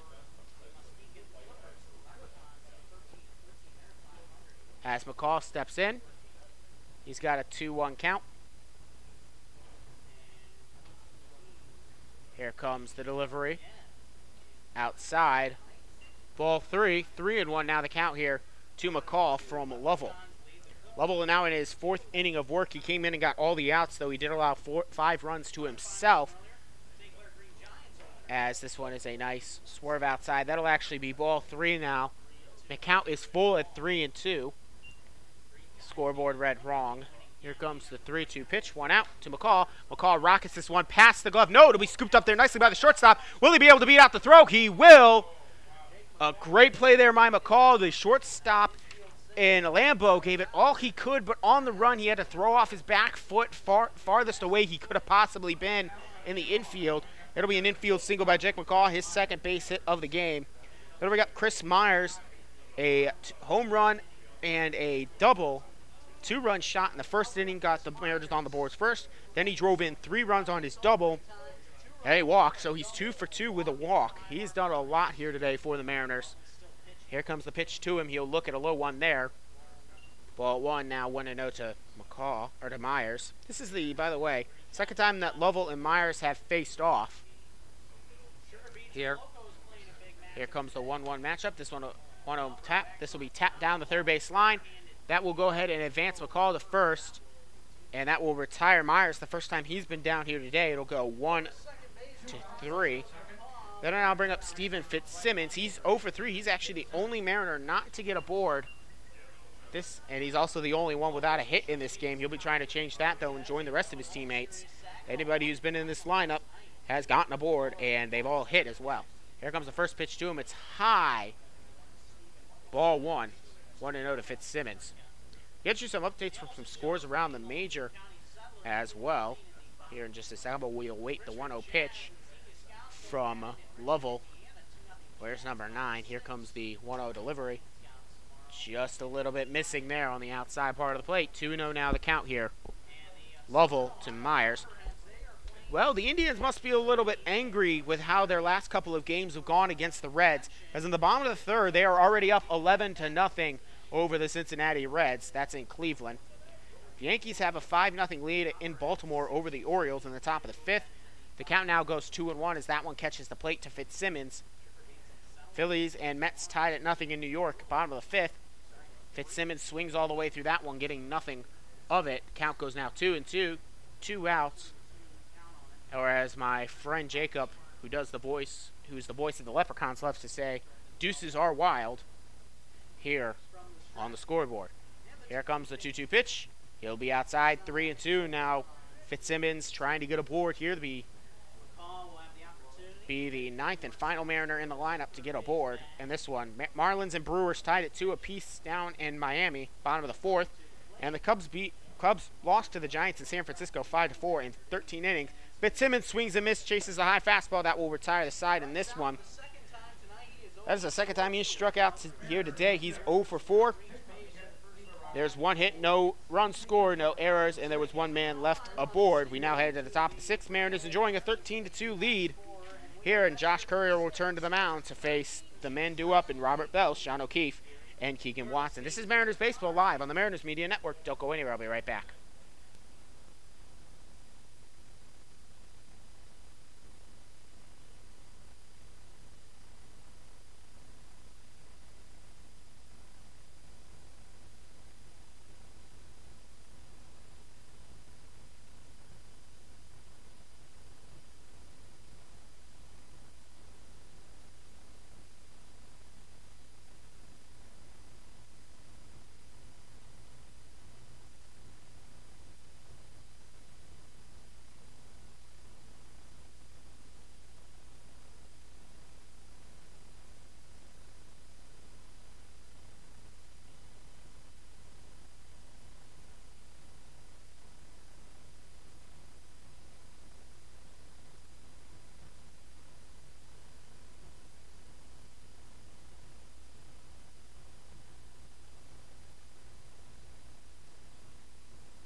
Courier will return out now for his 6th inning of work. The starting lefty will be getting ready here to face the 4-5 hitters, the middle of the order for the Monarchs.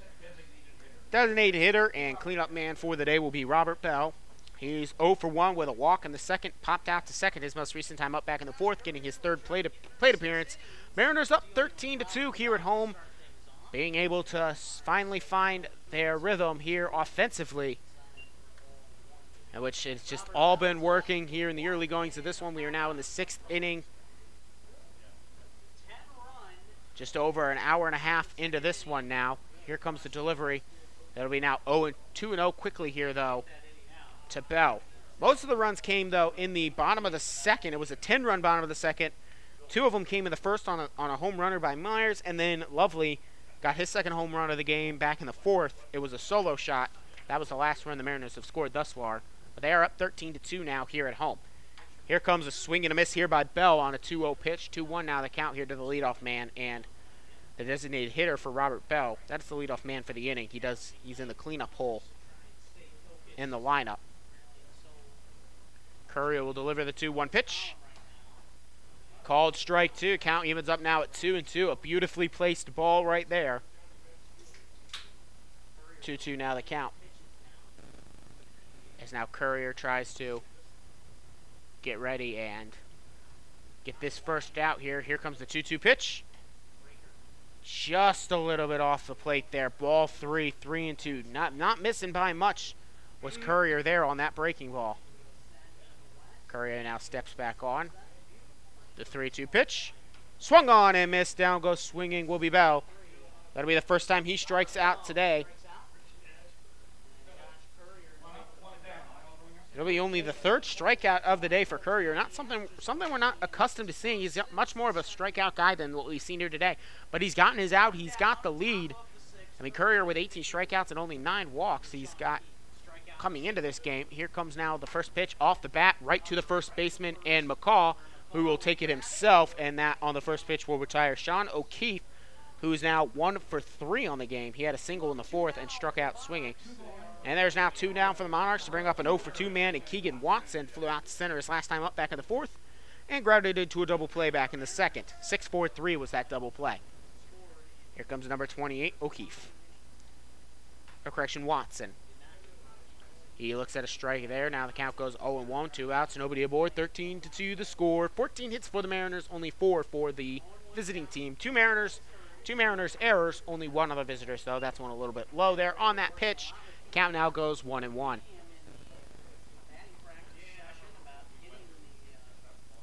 Count 1-1 now here at 2 outs. Here comes the delivery. Just a little bit high. 2-1 now the count. 2 outs. As now Keegan Watson has a 2-1 count here. 0-2.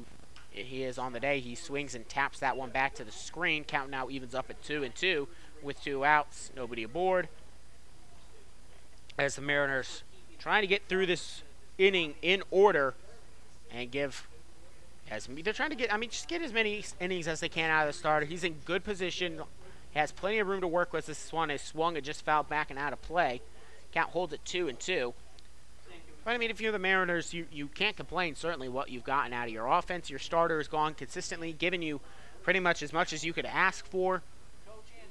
And the Mariners got a 2-2 pitch here, and it'll be off the bat, and it will be a liner. It'll go just foul down the left field line, and the count now holds at 2-2 with 2 outs. All in all, this is pretty much what you would have loved for the Mariners. Coming off of 2 straight losses here at home, now they're almost destined, as long as there's no miracle meltdown of epic proportions. The Mariners should hold on to win this one. So here comes a 3-2 pitch. Did he go around? They will appeal. They say he did. 2nd strikeout of the inning, 4th of the game. Strikeout swinging for Watson to retire the side in order. No runs, no hits, no errors, no men left aboard. We will now head to the bottom of the 6th. Mariners on top, 13-2. Mariners have Taysom Hayes, McKenzie Hicks, and Jaron Lovely 2 up. Thank you for listening to Mariners Baseball, live from Montgomery Field in Saline, Ohio, live on the Mariners Media Network.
So Brendan Lovell's day is done. He would be in line for the loss if this result holds. He went 4 innings.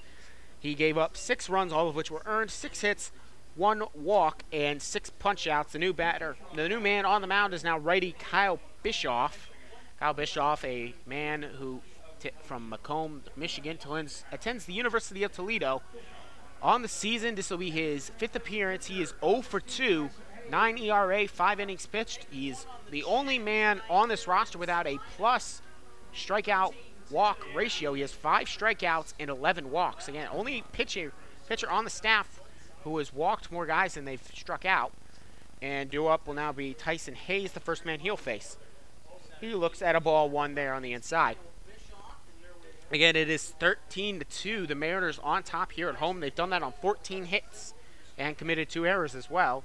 Bischoff has a 1-0 count now here to Hayes as his check swing, but it just goes off the bat. One of those where you just wish you could hold up, but it just goes around just enough to get contact with the bat. It was going to be high if it wasn't. 1-1 now the count.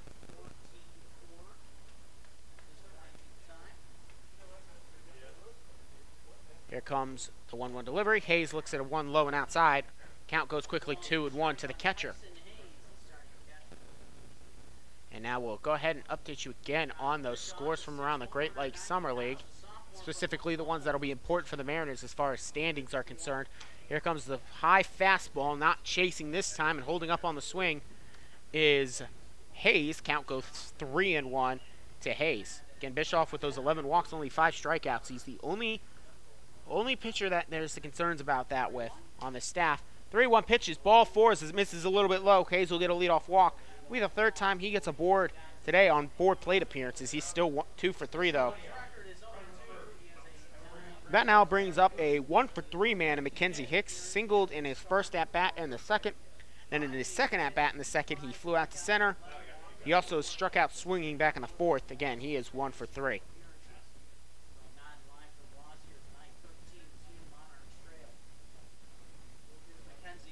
Locos have taken a 4-3 lead over the Saginaw Sugar Beets as Hicks swings and misses on the high one there.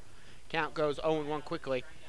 Again, that's important because if the Mariners are in a race for first with either of those teams, but Saginaw is currently one of the teams they're trying to compete with for that last playoff spot.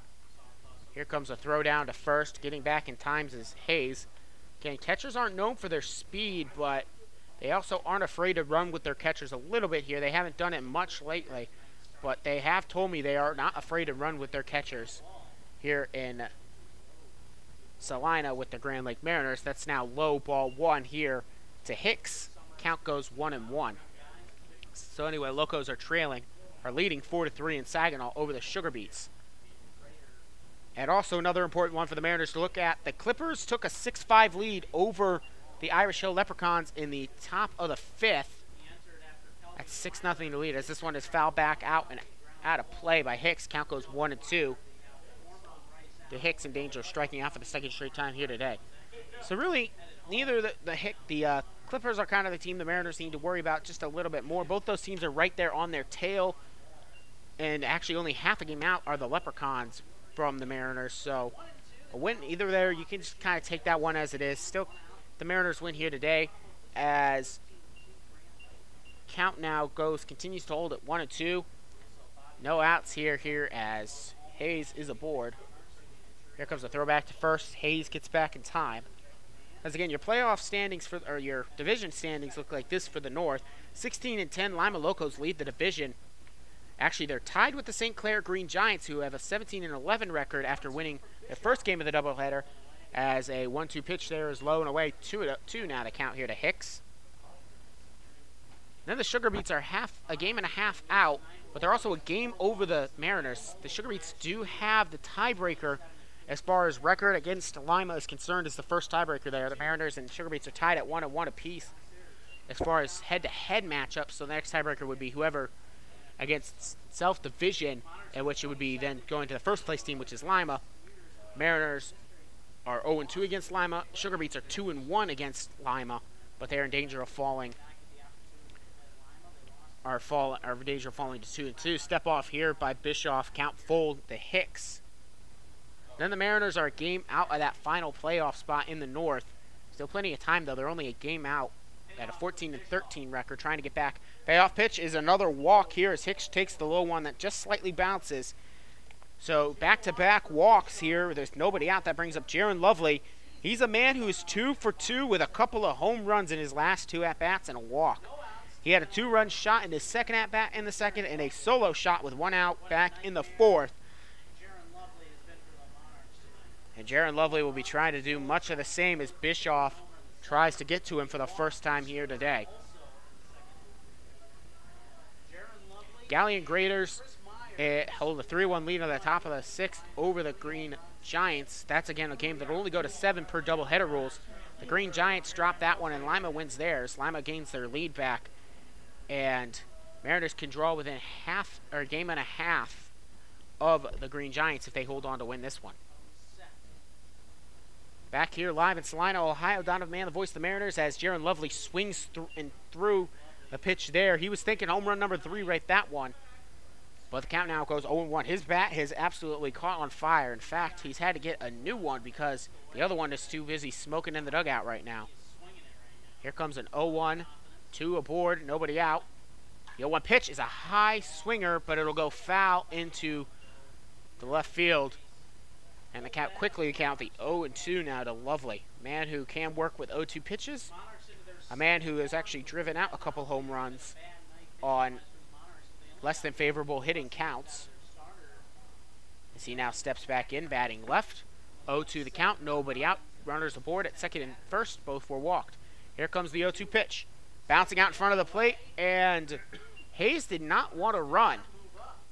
Surprising there, because that one bounced all the way back to the bat stop, but I think maybe the idea is just kind of, you know, let's not make this one too much of a brutal kill. I mean, we got a 13-2 lead. No need to run up. Hayes did kind of look over. They held him up because Hicks was all and ready to run to second. But now 1-2 the count here to Lovely. Here comes the 1-2 pitch inside. Ball 2. 2-2 now the count. Again, the first 2 batters in this inning walked. They're on. Nobody out. Lovely, a couple of home runs to his name. 3 RBIs on those 2 home runs. Has a 2-2 count. 2-2 pitch. Outside, ball 3, and now the count is full to Lovely, who was down in the count quickly. 0-2. Count now full, and if Lovely can get aboard, they will walk him loaded without the Mariners so much as having to touch the ball with a bat. Gather. The 3-2 pitch. Swung on. High, deep to right. It's going back. Could it be number 3? No, it won't. It'll be caught there by the center fielder. And that one came over, was the center fielder in Nowagu. He just came over to make that one. It was going to fall at the fence anyway, but that was still another deep one, and you can't have them all. So at F8, that one hung up there. He will be retired for the first time here today by the center fielder. The runner did advance from second to third, and Hicks held at first. There's now 1 away with runners at the corners for Van Acker. He's 2 for 3 on the day with a 2 RBI single back in the second, another single in the second, and then he grounded out to third his last time up. He looks at a first pitch ball there, 1-0. Acker with 2 singles, has 2 RBIs in the ninth, also grounded out his last time up in the fourth. Runners at the corners. Runner on third is Tyson Hayes. Runner on first is Mackenzie Hicks. 1 away for Van Acker, the right-handed batter. Looks at 1 low there. The count now goes 2-0. Acker this past season attended Alma College. That's actually this past spring, I should say. Had 42 appearances with 284 average, a 370 on-base percentage, 6 stolen bases, and 16 doubles. Man who from Eaton Rapids, as this one off the bat of Acker, deep into left, going back is Schwarzenberger, the left fielder. He will make the catch. Tagging and heading home will be Tyson Hayes, and it'll be a sacrifice RBI fly. The 3rd RBI of the day for Acker. So now the lead is 14-2. Mariners back on top by 12. Then I'll go back to the top of the order with 2 away. Runner on first is Mackenzie Hicks. That'll bring up Blake Crossing. He is 2 for 4 with 2 singles in that second inning and an RBI. He flew out to right his first time up back in the first and grounded to third his last time up back in the fourth. He is 2 for 4. First pitch to him. He's taken there for strike one at the corners on the outside part of the plate. Crossing was a single, a double, fly out and ground out.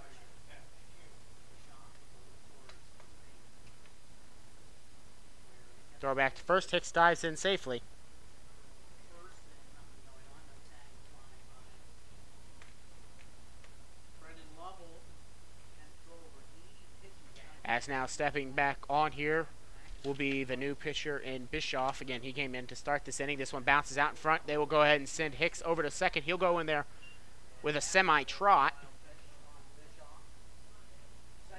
Count even up now 1-1 to Crossing. Brendan Lovell had one of those. Lovell is in line for the loss, the pitcher that Bischoff replaced. Right now, Courier is in line for the win as Crossing swings all the way through at that one. Went fishing and only came up with a little bit of a with a gnat. Count goes now 1-2 with 2 outs. So 1-2, 14-2. Mariners on top here at home. This one off the bat, bounce right over to the shortstop to Lambeau. Thrown over to first. It will be in time, even though it takes a hop. It'll be out number 3 in this inning. It'll be 6-3 this time on the ground out by Crossing.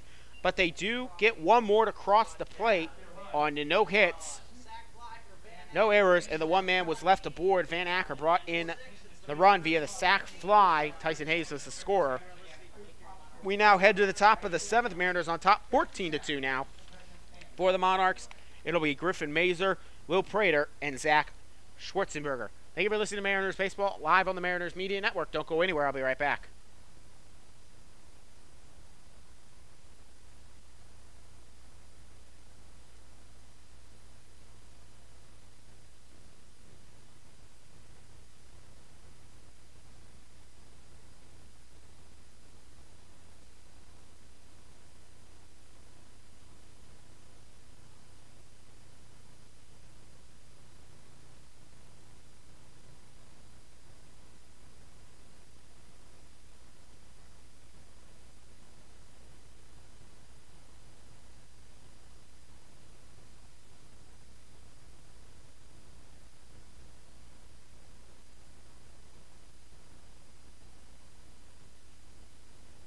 There's a new pitcher now on the mound here to start the 7th inning. It'll be Andrew Loudermilk.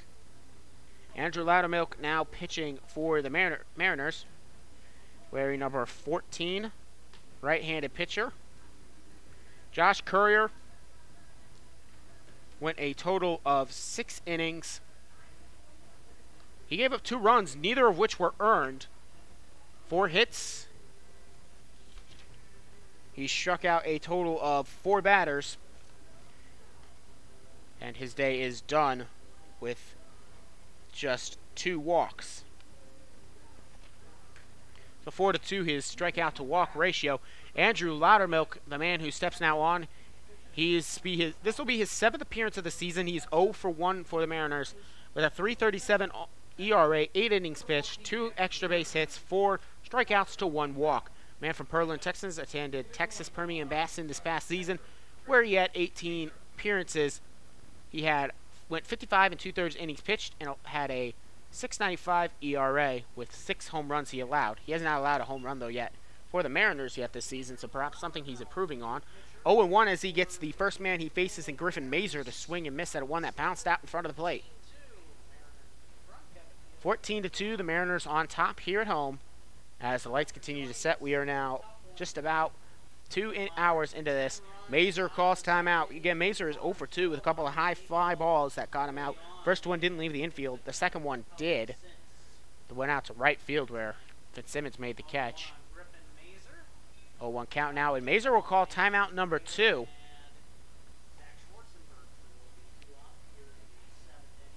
So back-to-back timeouts called. Mazer can't seem to get comfortable in that right-handed batter's box. Play ball, says the umpire, and please throw a pitch, says Loudermilk, as he does. This one will be tapped right over to the third baseman. Hicks runs in, will deliver across the horn, and dug out there by McCall. 5-3 the play there. Then I'll bring up Will Prater. He's 1 for 2, reached on an error his last time up back in the 5th, and he singled in the 3rd. Will Prater, the third baseman, steps in. He will make his Where's number 5? appearance on the mound here for the Grand Lake Hornets. Here comes the delivery. 2 score. This one just missing a little bit outside, ball 1. You know, for Loudermilk, the man who's on the mound, fun story about him. He forgot the rule a couple of games ago, which you could not have a foreign substance, even if it was a tin. This is a foul ball down the third base line. He accidentally left a tin of chewing tobacco in his pocket in the last game he appeared. He got all the way through his warm-ups. That was, I believe, this past Sunday. It was this past Sunday against the Scouts. In the top of the 10th, he forgot about the tin in his pocket. The umpire saw it and tossed him after he completed his warm-up, so he did not get a pitch out. They tossed him because he had a foreign substance on him. He then had to face a 1-game suspension for that, but he's back here today. He's pitching just fine. That's a 2-1 count now as that one misses high. So, for Loudermilk, he certainly hasn't missed a beat. Of course, he kept himself in shape during that rough 1-game suspension. That one's popped out back towards the parking lot. Hope their windshields are okay as that goes now 2-2. To Prater. Still a pretty good crowd on hand here. Again, it was a great day. It was a promo day brought to you by Salina Insurance here, local company in Salina. Free snow cones, dollar dogs, all that fun stuff. People came out to the ballpark. This one's outside, count now full at 3-2 to Prater. Brought in the biggest crowd of the year. The place was practically full. People all lined up along the fences, wanting to see the Mariners win. A couple people have gone home because this is a 14-2 game in the bottom of in the top of the 7th. This is a pop-up back to the fence. And Hicks into foul ground will make the catch and retire Prater. So that'll be out number 2. That will now bring in Zach Schwarzenberger. He is one for one on the day with a walk. He then got a single back in the 5th and was able to go to second on an error by the right fielder. It was overthrew the third baseman. This one will be low, though, to him from Loudermilk. Count goes now 1-0. 2 outs, nobody aboard. 14-2 the score. Mariners on top. They've gotten all 14 of their runs on 14 hits. This is a high fly ball into shallow left. In comes Acker to make the catch. The side is retired. They go in order here. No runs, no hits, no errors, no men left aboard. We now head to the bottom half of the 7th. Mariners enjoying a 14-2 2-2 lead. Due up for the Mariners will be Evan Spry, Jake McCall, and Chris Myers. Thank you for listening to Mariners Baseball live on YouTube and the Mariners Media Network. Don't go anywhere. I'll be right back.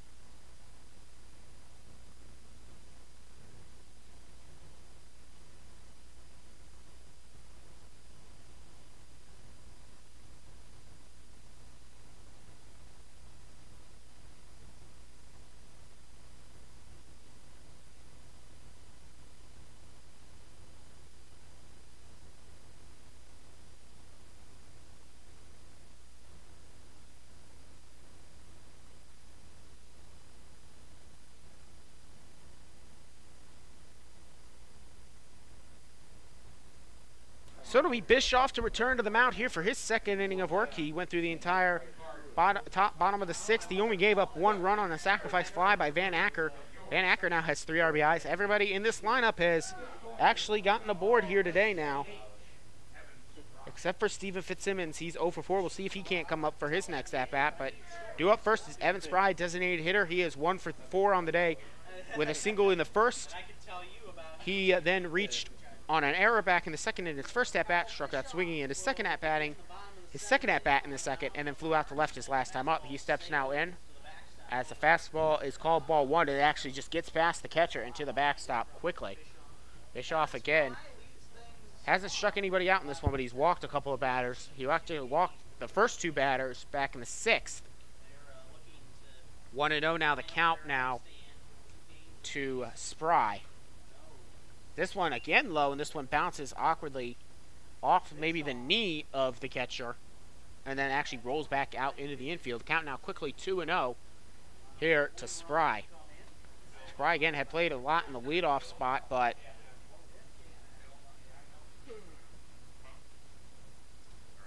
here comes now the 2-0 pitch. High fly ball. It'll go into foul territory on the left field side.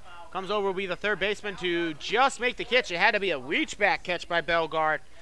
But it's just been that kind of day for Spry where he just can't seem to get it to land and play. In fact, that one had to be a reach back catch for the third baseman, Bellegarde. But either way, it is now Bellegarde will get that one on the foul out. That'll bring up now Jake McCaw. He's 2 for 4 on the day with an RBI single back in the second and a single in the fifth. He struck out and flown out also today. Here comes the first pitch to McCaw. He swings and thinks about hit number 3 with that one, but it just tips back to the backstop. Count now goes 0-1 to McCaw. I'd like to thank you all for listening here today. Donovan Mann, the voice of the Mariners, live from Montgomery Field in Salina, Ohio, the home place. Home team Mariners leading 14-2 here today over the visiting Monarchs, who have absolutely struggled after they came out yesterday and were able to put 7 up on the Mariners. Give credit to Josh Courier, held them in check, only gave up 2 runs, neither of which were earned, as McCaw now rocks this one off his bat foul into the bullpen of the Monarchs. Count now 1-2 after ball 1 was delivered on the most recent pitch. McCaw now down to the count 1-2. But the Mariners did a lot of their scoring in the second. They had 10 runs scored in the second on 10 hits in the second. They went around almost twice. This will be called strike 3 here on McCaw, the second time he struck out looking here today. There's now 2 away with nobody aboard. That'll now bring up shortstop Chris Myers, a man of the match with a 2-run shot back in the first to open up the scoring for the Mariners at 2-0. Then he drove in 3 runs on a double in the second. That was RBIs 3, 4, and 5 for him. He then walked in the third. He grounded out back to the pitcher, his most recent time up back in the fifth. He now steps in for his first pitch. This one bounces out in front of the plate, gets away from the catcher, but nobody aboard, no need to chase. 1-0 now the count. Chris Myers on that home run. I mean, it was an absolute bullet, went right out to center field, almost right near the flagpole out in center field, and just kiss it goodbye all day. I'm going to swap out the ball now here as umpire, for some reason, or correction, Bischoff wanted to switch out the ball. Count still holds at 1-0 to Myers. Myers calls timeout. He didn't want to stand in the box for too long, and now he'll come back out. That home run, by the way, by Myers was his first home run of the season. Came with 2 runs. Then that 3 RBI on that double puts him in line for a good spot to be player of the game. We'll see, though, because he's got some stiff competition. Strike 1 there as he takes all the way, 1-1 out of the count. He's got some stiff competition in the man, Jaron Lovely, who's already got 2 home runs in the day. Also reached via the walk. We'll see how they decide. People here in the press box decide to name the player of the game. Me, it would be Myers because he brought in more RBIs, but you can't argue with 2 home runs. That'll be ball 2 now, 2-1 now the play.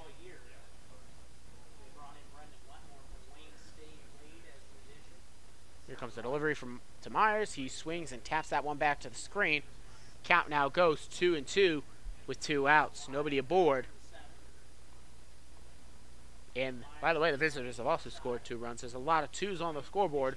I mean, hey, 2 runs in the first inning, 2 errors by the visitors. There's a lot of 2s on that board right now.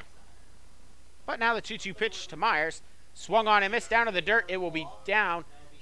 It'll be now scooped out and completes the strikeout down. 2 go down on strikes here in the 7th inning. They go in order for the first time on the day for the Mariners.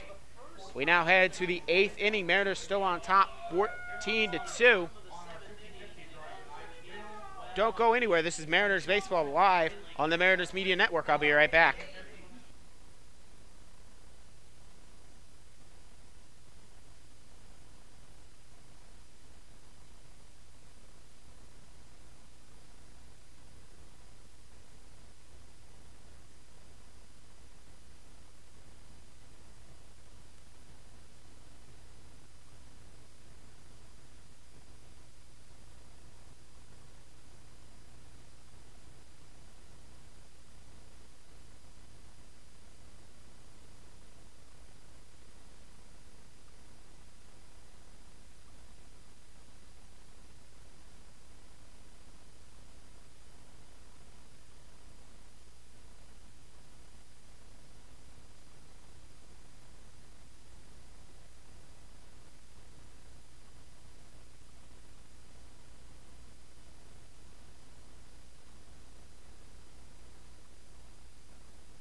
So Andrew Loudermilk's day is over. He went 1 inning and zeros across the boards. No runs, no hits, no walks, no strikeouts.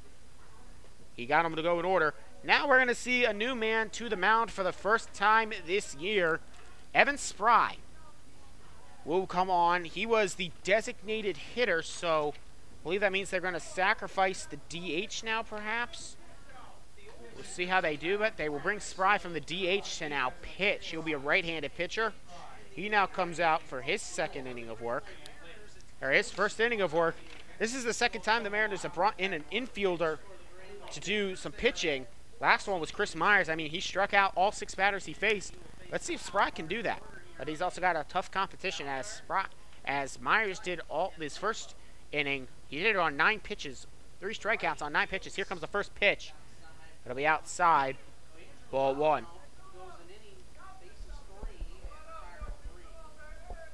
As Bischoff now, or as correction, as Myers steps back on, delivering to the leadoff man. It's a high pop-up.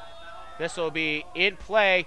Won't leave very far from the plate. Comes over is Hayes. He'll make the catch. Spry will get himself a first out as a pitcher, and Hayes will do it. So that'll retire Caleb Bellegarde, who, by the way, is now 1 for 4 on the day with an RBI single back in the 5th. Jordan Nwagu is 0 for 3 on the day. A couple of ground ups. Correction, it's a pinch hitter coming in now. Looks like number 4 and Andrew Dyke now coming in. So Andrew Dyke now comes in for his first. Andrew Dyke now comes on, pinch hitter. Nwagu's day ends 0 for 3. Dyke now comes on. Here comes the first pitch to him. It's a wild pitch on the outside. Count goes 2-0. Count goes 1-0. 2-0. Spry 2 straight balls here to Dyke. Here comes the 2-0 pitch. High up above his face, and now the Spry experiment might not be working out as he's thrown some couple wild ones now. Count goes 3-0, but it's still, early. Spry's first time he's pitched in a while. Just trying to, give him an experience just because we're up ahead. No point. He walks him, though, now here. Dyke will be walked with 1 out, run-out base runner. That'll be the 3rd walk issued by Mariners pitching here today. That'll now bring up Alex Lambo. He's 0 for 3 on the day. A couple of flyouts, and he also lined out straight to the catcher, or straight to the second baseman and crossing. But now Spry delivers the first pitch. This will be tapped down the third base line, but go foul.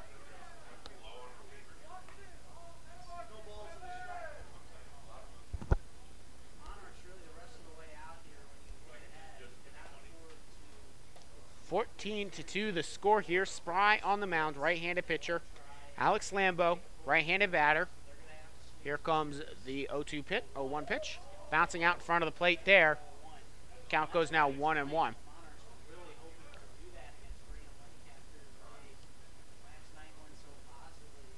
1-1 with 1 out, runner at first. Here comes the 1-1 pitch. Off the bat, foul down the third base line. Count continues to go at 1-2 now. 14-2 the score here. Check up on some of the important scores for the Mariners now around the Summer League. 1-2 with 1 out now here to Lambo.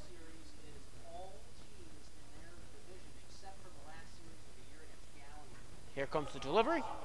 That's just a little bit low and outside. Count evens up now at 2-2.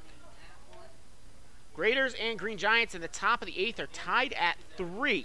Leprechauns have taken a 10-7 lead over the Clippers in the bottom of the 5th. And the Locos have taken a lead. This is a high fly ball into shallow right. Going back is crossing. He calls for it, and it gets away from him. That will be a base hit, though. Or correction, no, it actually did drop just foul. Count now holds at 2-2. Fortunately for the Monarchs, they ruled that foul because Dyke would have been gunned out at second base. Because of Dyke's impatience.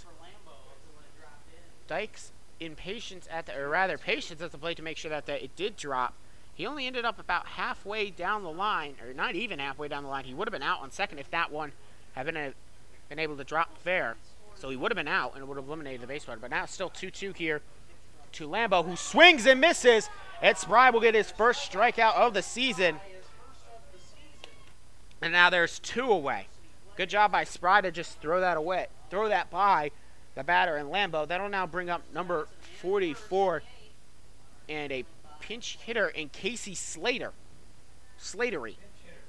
Casey Slatery will now come in at the designated hitter spot. Get Casey Slatery now batting fourth. It's Casey Slattery. He now steps in. He'll be doing the DHing. Bell ends the day 0 for 2 with a walk. He steps in now looking for his first pitch. And Locos, by the way, at the top of the fifth, lead the Beats 5-4. This is a high pop-up. It'll go foul. Comes over as McCall into foul territory. Hugh cannot make the catch. Just goes off his tip of his glove. That was so close to being out number 3 for Spry.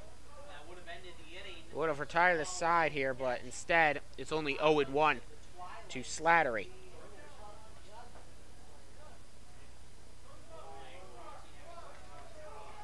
Slattery, left-handed batter, steps back in. Van Acker was actually almost all the way in back to the dugout. He had to trot all the way back out to left field. But now it's 0-1 here. Spry sets and delivers to Slattery. Bouncing out in front of the plate, blocked up there by Hayes. Count goes 1-1. Copperheads are also leading 6-4 over the Steam in Cincinnati. Richmond Jazz have a 7-2 lead over the Xenia Scouts in the top of the 9th over in Richmond. Those are their last couple of games. Hamilton Joes have a 7-0 lead over the home team, Licking County Settlers.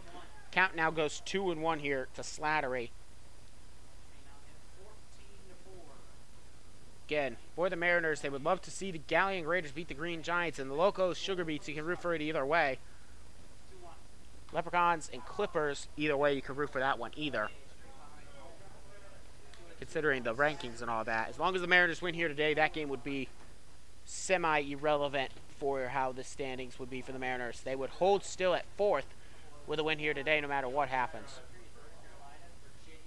2-2 the count with 2 outs, runner on first. Here comes the 2-2 pitch. Bouncing out in front of the plate, blocked up there nicely by Hayes. Count goes now full at 3-2. Casey Slattery getting his first at-bat of the series. A man who, by the way, on the season,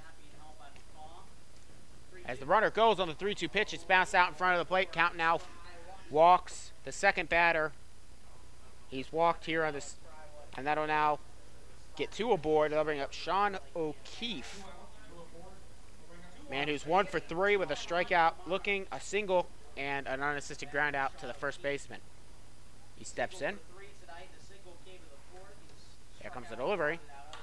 Taps off the bat. Will be scooped up there by Hicks. Thinks about going to third, but decided to throw it across the horn. He cannot get it to McCall. Throws it a little bit off the bag. It bounced a little bit. McCall had gotten his glove onto it, but I think we're going to have to get that one on McCall. Correction will be an E5. They will go ahead and... So that'll be the 3rd inning of the game for the Mariners. That'll bring up Keegan Watson with a loaded bags as this one comes outside. Ball 1. Any run, though, after this one would be considered unearned because the throw over to first would have gotten them out of the inning, so they're all unearned from here on out. That'll be a fastball catching the outside part of the plate. 1-1, the count evens up now to Keegan Watson, who's 0 for 3 on the day. You're almost wondering if Hicks maybe should have just waited to tag out instead of trying to throw across the horn. He's not a regular infield. He is a pitcher. Here comes the 1-1 pitch. It'll be called strike 2 right there on the inside part of the plate. Count now 1-2 with 2 outs. All aboard. The bags are full. Spry looks in. Gathers. The 1-2 pitch. Just a little bit off the plate. Count evens up now at 2-2 with 2 outs. 14-2 the score. Mariners on top here at home, letting out all their offensive frustrations on the Monarchs in this one with 14 hits as well. Cut on and miss. Down goes swinging will be Watson. 2 strikeouts match the 2 walks that Spry allowed. So for his first inning of work as a pitcher, Spry gets 2 strikeouts, doesn't allow a run. They leave him loaded, and there was 1 error in the inning. We now head to the bottom of the 8th, and the Mariners will have Stephen Fitzsimmons, Tyson Hayes, and Mackenzie Hicks due up. This is Mariners Baseball live on the Mariners Media Network, live from Salina, Ohio in Montgomery Field. Don't go anywhere. Be right back.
So it'll be Bischoff returning back out to the mound here to conclude this bottom of the 8th, and probably the last time we'll see the Monarchs defensively and the Mariners bat, provided there's no meltdown of historic proportions by the Mariners in the top of the 9th.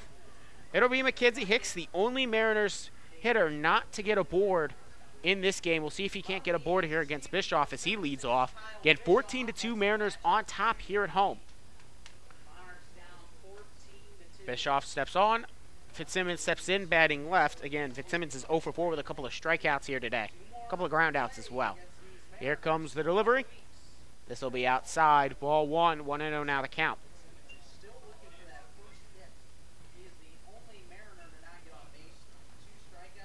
The sun has gone completely away now. It's gone and done set. There's still some light, though, casted from it as it completely disappears, but it is basically all gone. This is now strike 1 right there on the outside of the plate. Count goes now 1-1. Bischoff to Fitzsimmons. Bischoff's in his 3rd inning of work. He came on to the 6th. Got them to go in order with a couple of strikeouts in the 7th. As this one is lined and fouled down the 3rd base line. Count now goes 1-2. 1 ball, 2 strikes, the count. Fitzsimmons steps back in.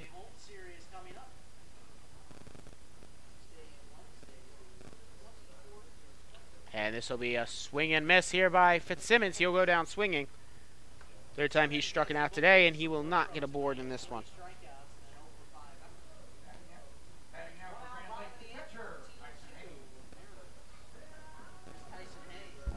So that'll bring up Tyson Hayes with 1 away, a man who is a couple of singles, both of which came in the 2nd, and RBI was unattached on the 2nd one. He's, however, 2 for 3 with a strikeout in the 3rd. He walked in his last at-bat to lead the 6th. Off the 6th, he looks at a strike there at the knees. Count goes 0-1. If you like what you hear or you just love Mariners baseball, we'll be back at home tomorrow against the Southern Ohio Copperheads. An interdivision matchup between the Mariners and the Southern Ohio Copperheads. Mariners representing the North, Copperheads representing the South. They are also one of the top 2 teams. They're in a battle right now to decide who will be the top, with Cincinnati right now on this team. But they are one of the top 2 teams for the Southern Division. And for the Mariners as well, that'll be the last interdivision matchup of the season against the Southern Ohio Copperheads. After Friday, which, by the way, is Friday the 13th, they will no longer play any teams from the Southern Division. It will be all Northern ones after they play those 2 games against the Copperheads. Count now 2-2 evens up, as spinning out of the way of that one was Hayes. 1 out, nobody on for Hayes.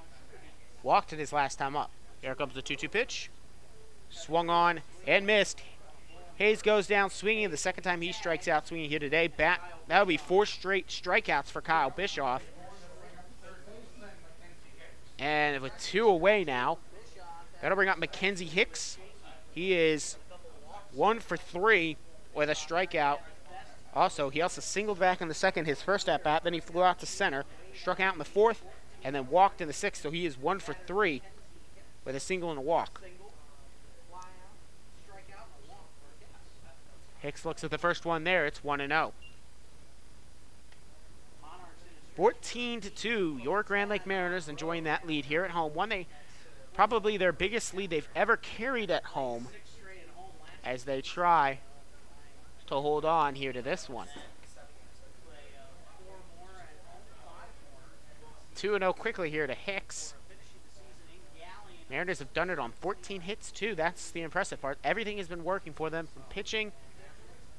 Their defense has been the only kind of scratch on the record, as this is a strike call here at the knee and inside corner. 2-1.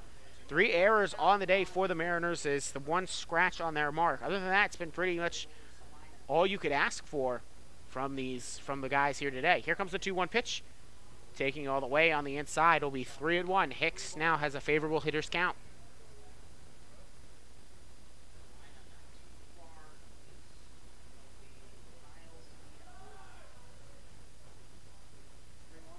Three-one pitch off the bat of Hicks. It's going back to center field and past the center fielder in Nuwagu. That'll round Hicks to round first and head to second. He'll be in there standing with a 2-out double. That'll be Mackenzie Hicks' 2nd base hit of the game. 3rd time he's gotten to board. He's now 2 for 4 with a walk. 14-2 Mariners. Again, that was past Nuwagu. And I'll now bring up Jaron Lovely.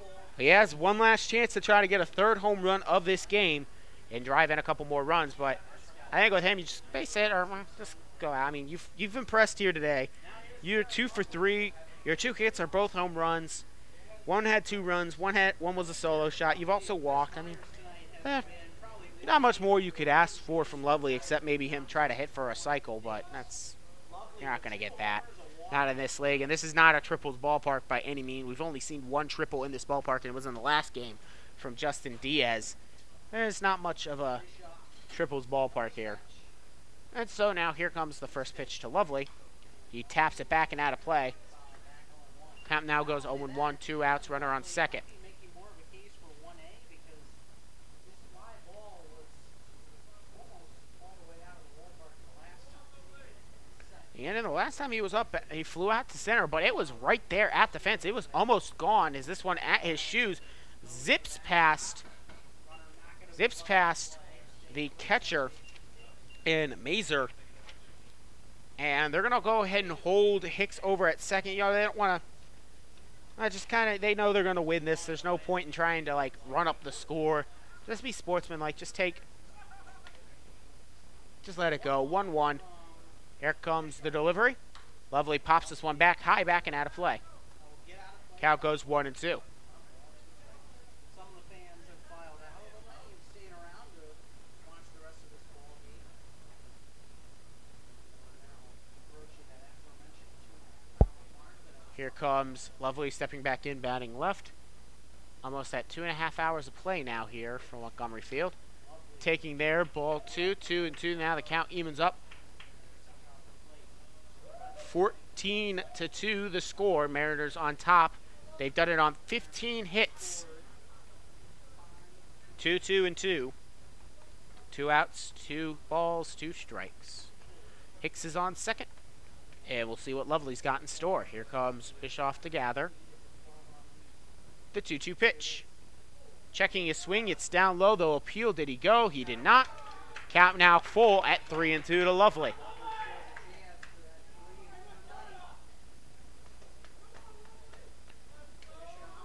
Lovely steps back in.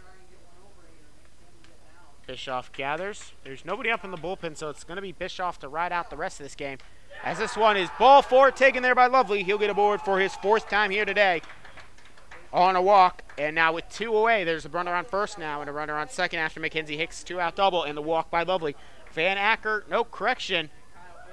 Correction, it's going to be, oh my goodness, it's Jonah Jenkins. His first at-bat of the season. So Jonah Jenkins comes in. He's a pitcher for the Mariners, but he's going to come in and have an at-bat, and we're going to see what he can do. He bats right. He looks and zips out of the one that's right there at him. He got struck. So Jonah Jenkins' first at-bat is a hit by pitch. That was the first time he has seen the plate this season as a batter, and he takes it. I don't imagine Jenkins might be coming in as the pitcher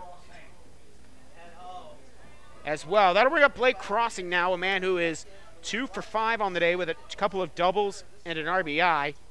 He steps in now batting left. Here comes the delivery with the bases loaded. He'll take strike 1 there. Again, the bases aren't loaded. Mackenzie Hicks on third. On second, it is Jaron Lovely, and Jonah Jenkins getting his first chance to feel the bags. 0-1 count here, though, to Crossing as Jenkins on first. Bischoff looks in. The 0-1 pitch. Crossing off the bat, but it'll go foul. Goes 0-2 now here quickly to Crossing. 14-2 the score. Mariners on top here at home.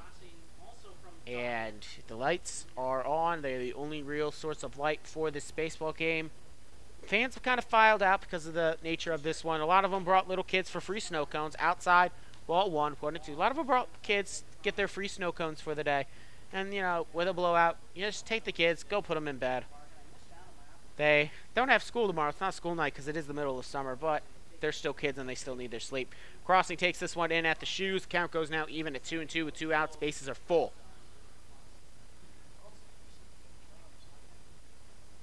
And now Crossing steps in. 2-2 pitch. Bischoff sets, delivers, and fires. Off the bat of Crossing, it'll be tapped right to the shortstop. Gathers it up. Will get the force out at first. He goes the short route. 6-4 there. It was very close, though, as Jenkins was diving in there. But 14-2, we now head to the top of the ninth of what should be the final frame of play. The last chance for the Monarchs to try to get something going will be Griffin Mazer, Will Prater, and Zach Schwarzenberger. Thank you for listening to Mariners Baseball live here on the Mariners Media Network. Don't go anywhere. I'll be right back.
So we're out here having a little bit of fun now as Jake McCall takes them out for his first time of the season. They moved Evan Spry from the mound to first. Fitzsimmons has been moved from right to left, and Jonah Jenkins has replaced Van Acker defensively, or matched him as a, and they moved Jenkins and just kind of hit him out in right field. And now here comes the catcher, Griffin Mazer, for his first appearance. He takes right there from McCall, ball one. You know, it's summer ball. We've got an enjoyable 14-2 lead. Let's just see how some of these position players, if we need them later goings of games, see if use them on the mound in case it all runs dry. You know what? But Spry didn't do too bad of a job. Now 1-1 count here for McCall and his first batter facing, which is Griffin Mazer. He'll swing and tip this one back to the screen. Count now goes 1-2 in favor of McCall.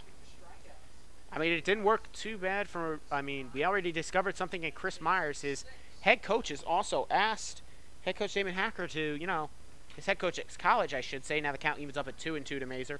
Head coach at college for Myers has already requested that Hacker pitch Myers a little bit more just to kind of see him out there a little bit more. Maybe make sure those 6 strikeouts weren't a fluke. This one off the bat will go foul, though. Count holds at 2-2 to Mazer.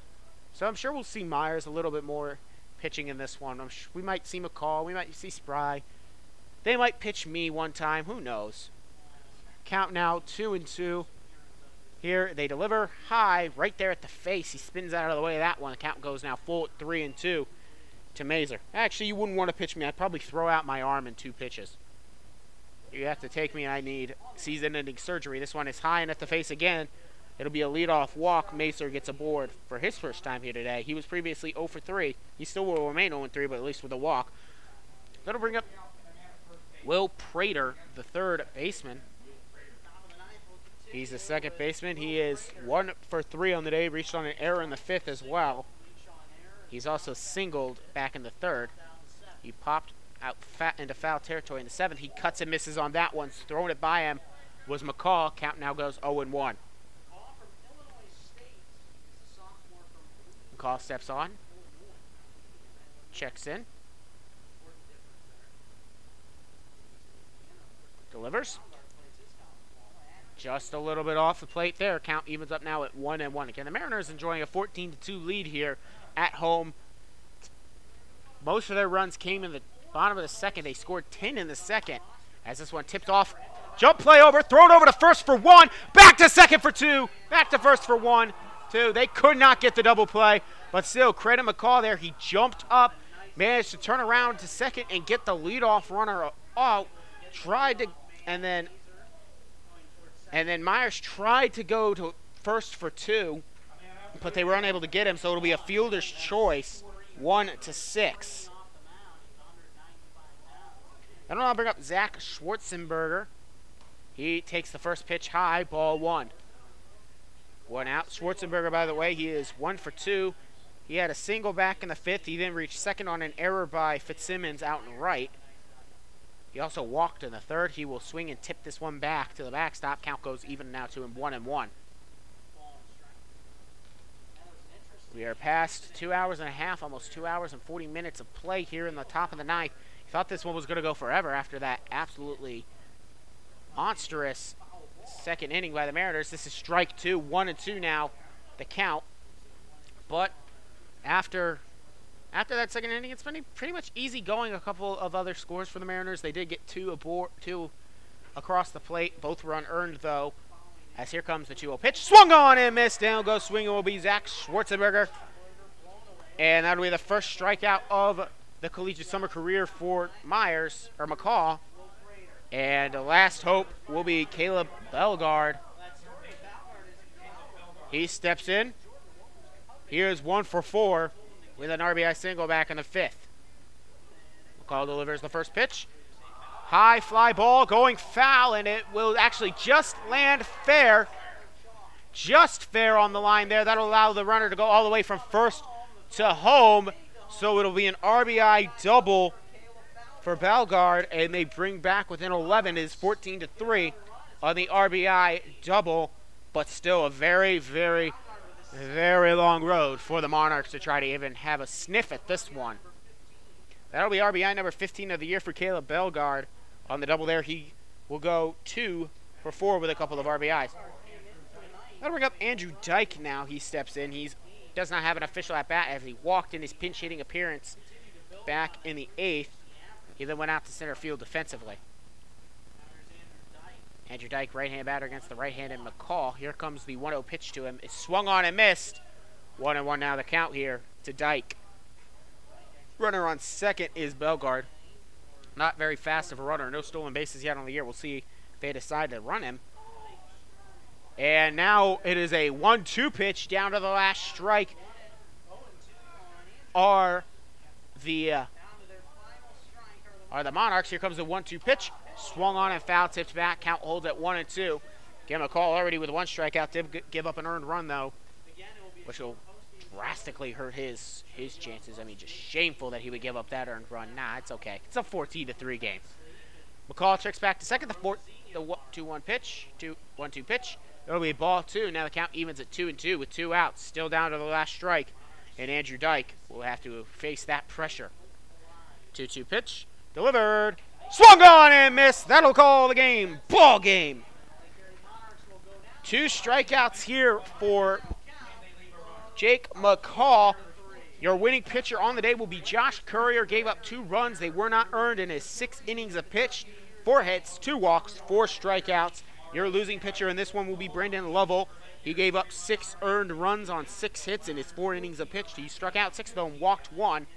There is no save. A couple of position players come on to pitch as well. And we will now step aside here briefly. You're listening to Mariners Baseball live on the Mariner Media Network. Actually, I'll go up and finish up the game right now. Jaron Lovely will be the player of the game with 2 home runs, one of which brought in 2 runs. He also walked twice, had a solo shot. Great day for him with power. Showed off what we are loving to see from him, from Jaron Lovely. Mariners walk away with a 14-3 victory on 15 hits. They only allow 5 hits. And that's just a great day for the Mariners here in this one. That's about all I had to say. I mean, it was a great, finally though, for the Mariners, it's just one of those games you knew it had to be coming soon. And that will just about conclude my broadcast here for this evening. But before I go, I'd like to send out a couple of thank yous. I would first like to thank the entire Grand Lake Mariners staff for allowing me to broadcast this entire 42-game season. I would like to thank Kevin McGowan, the GM of the Mariners, specifically for signing me on to the internship and allowing me to get my credit, my experience, and grow in calling baseball for this entire summer. And thank you everybody who listened. I would also like to thank the host families for the Mariners, mine and every other host family. So important to this season, providing us places to stay, the entire staff and team, of course, not just places to stay, providing meals, welcoming us into your families for the summer. Thank you guys so much. So important to this season. Lastly, I would like to thank everybody around the league for making each and every game happen, from setting the schedule, providing the stats, making sure the season can happen. Thank you, each and every one of you out there. Well, be sure to tune in tomorrow. The Mariners will welcome in the Southern Ohio Copperheads for the first of 2 games against them this series. Both will be here at home. And the Mariners will be looking to jump out to a winning streak on that one, take on one of the top teams in the South here as the season draws to a close. And final score here for this one, 14-3, the hometown Mariners coming out on top. Thank you all for listening. I'm Donovan Mann, the voice of the Mariners, saying have a great night. Go Mariners!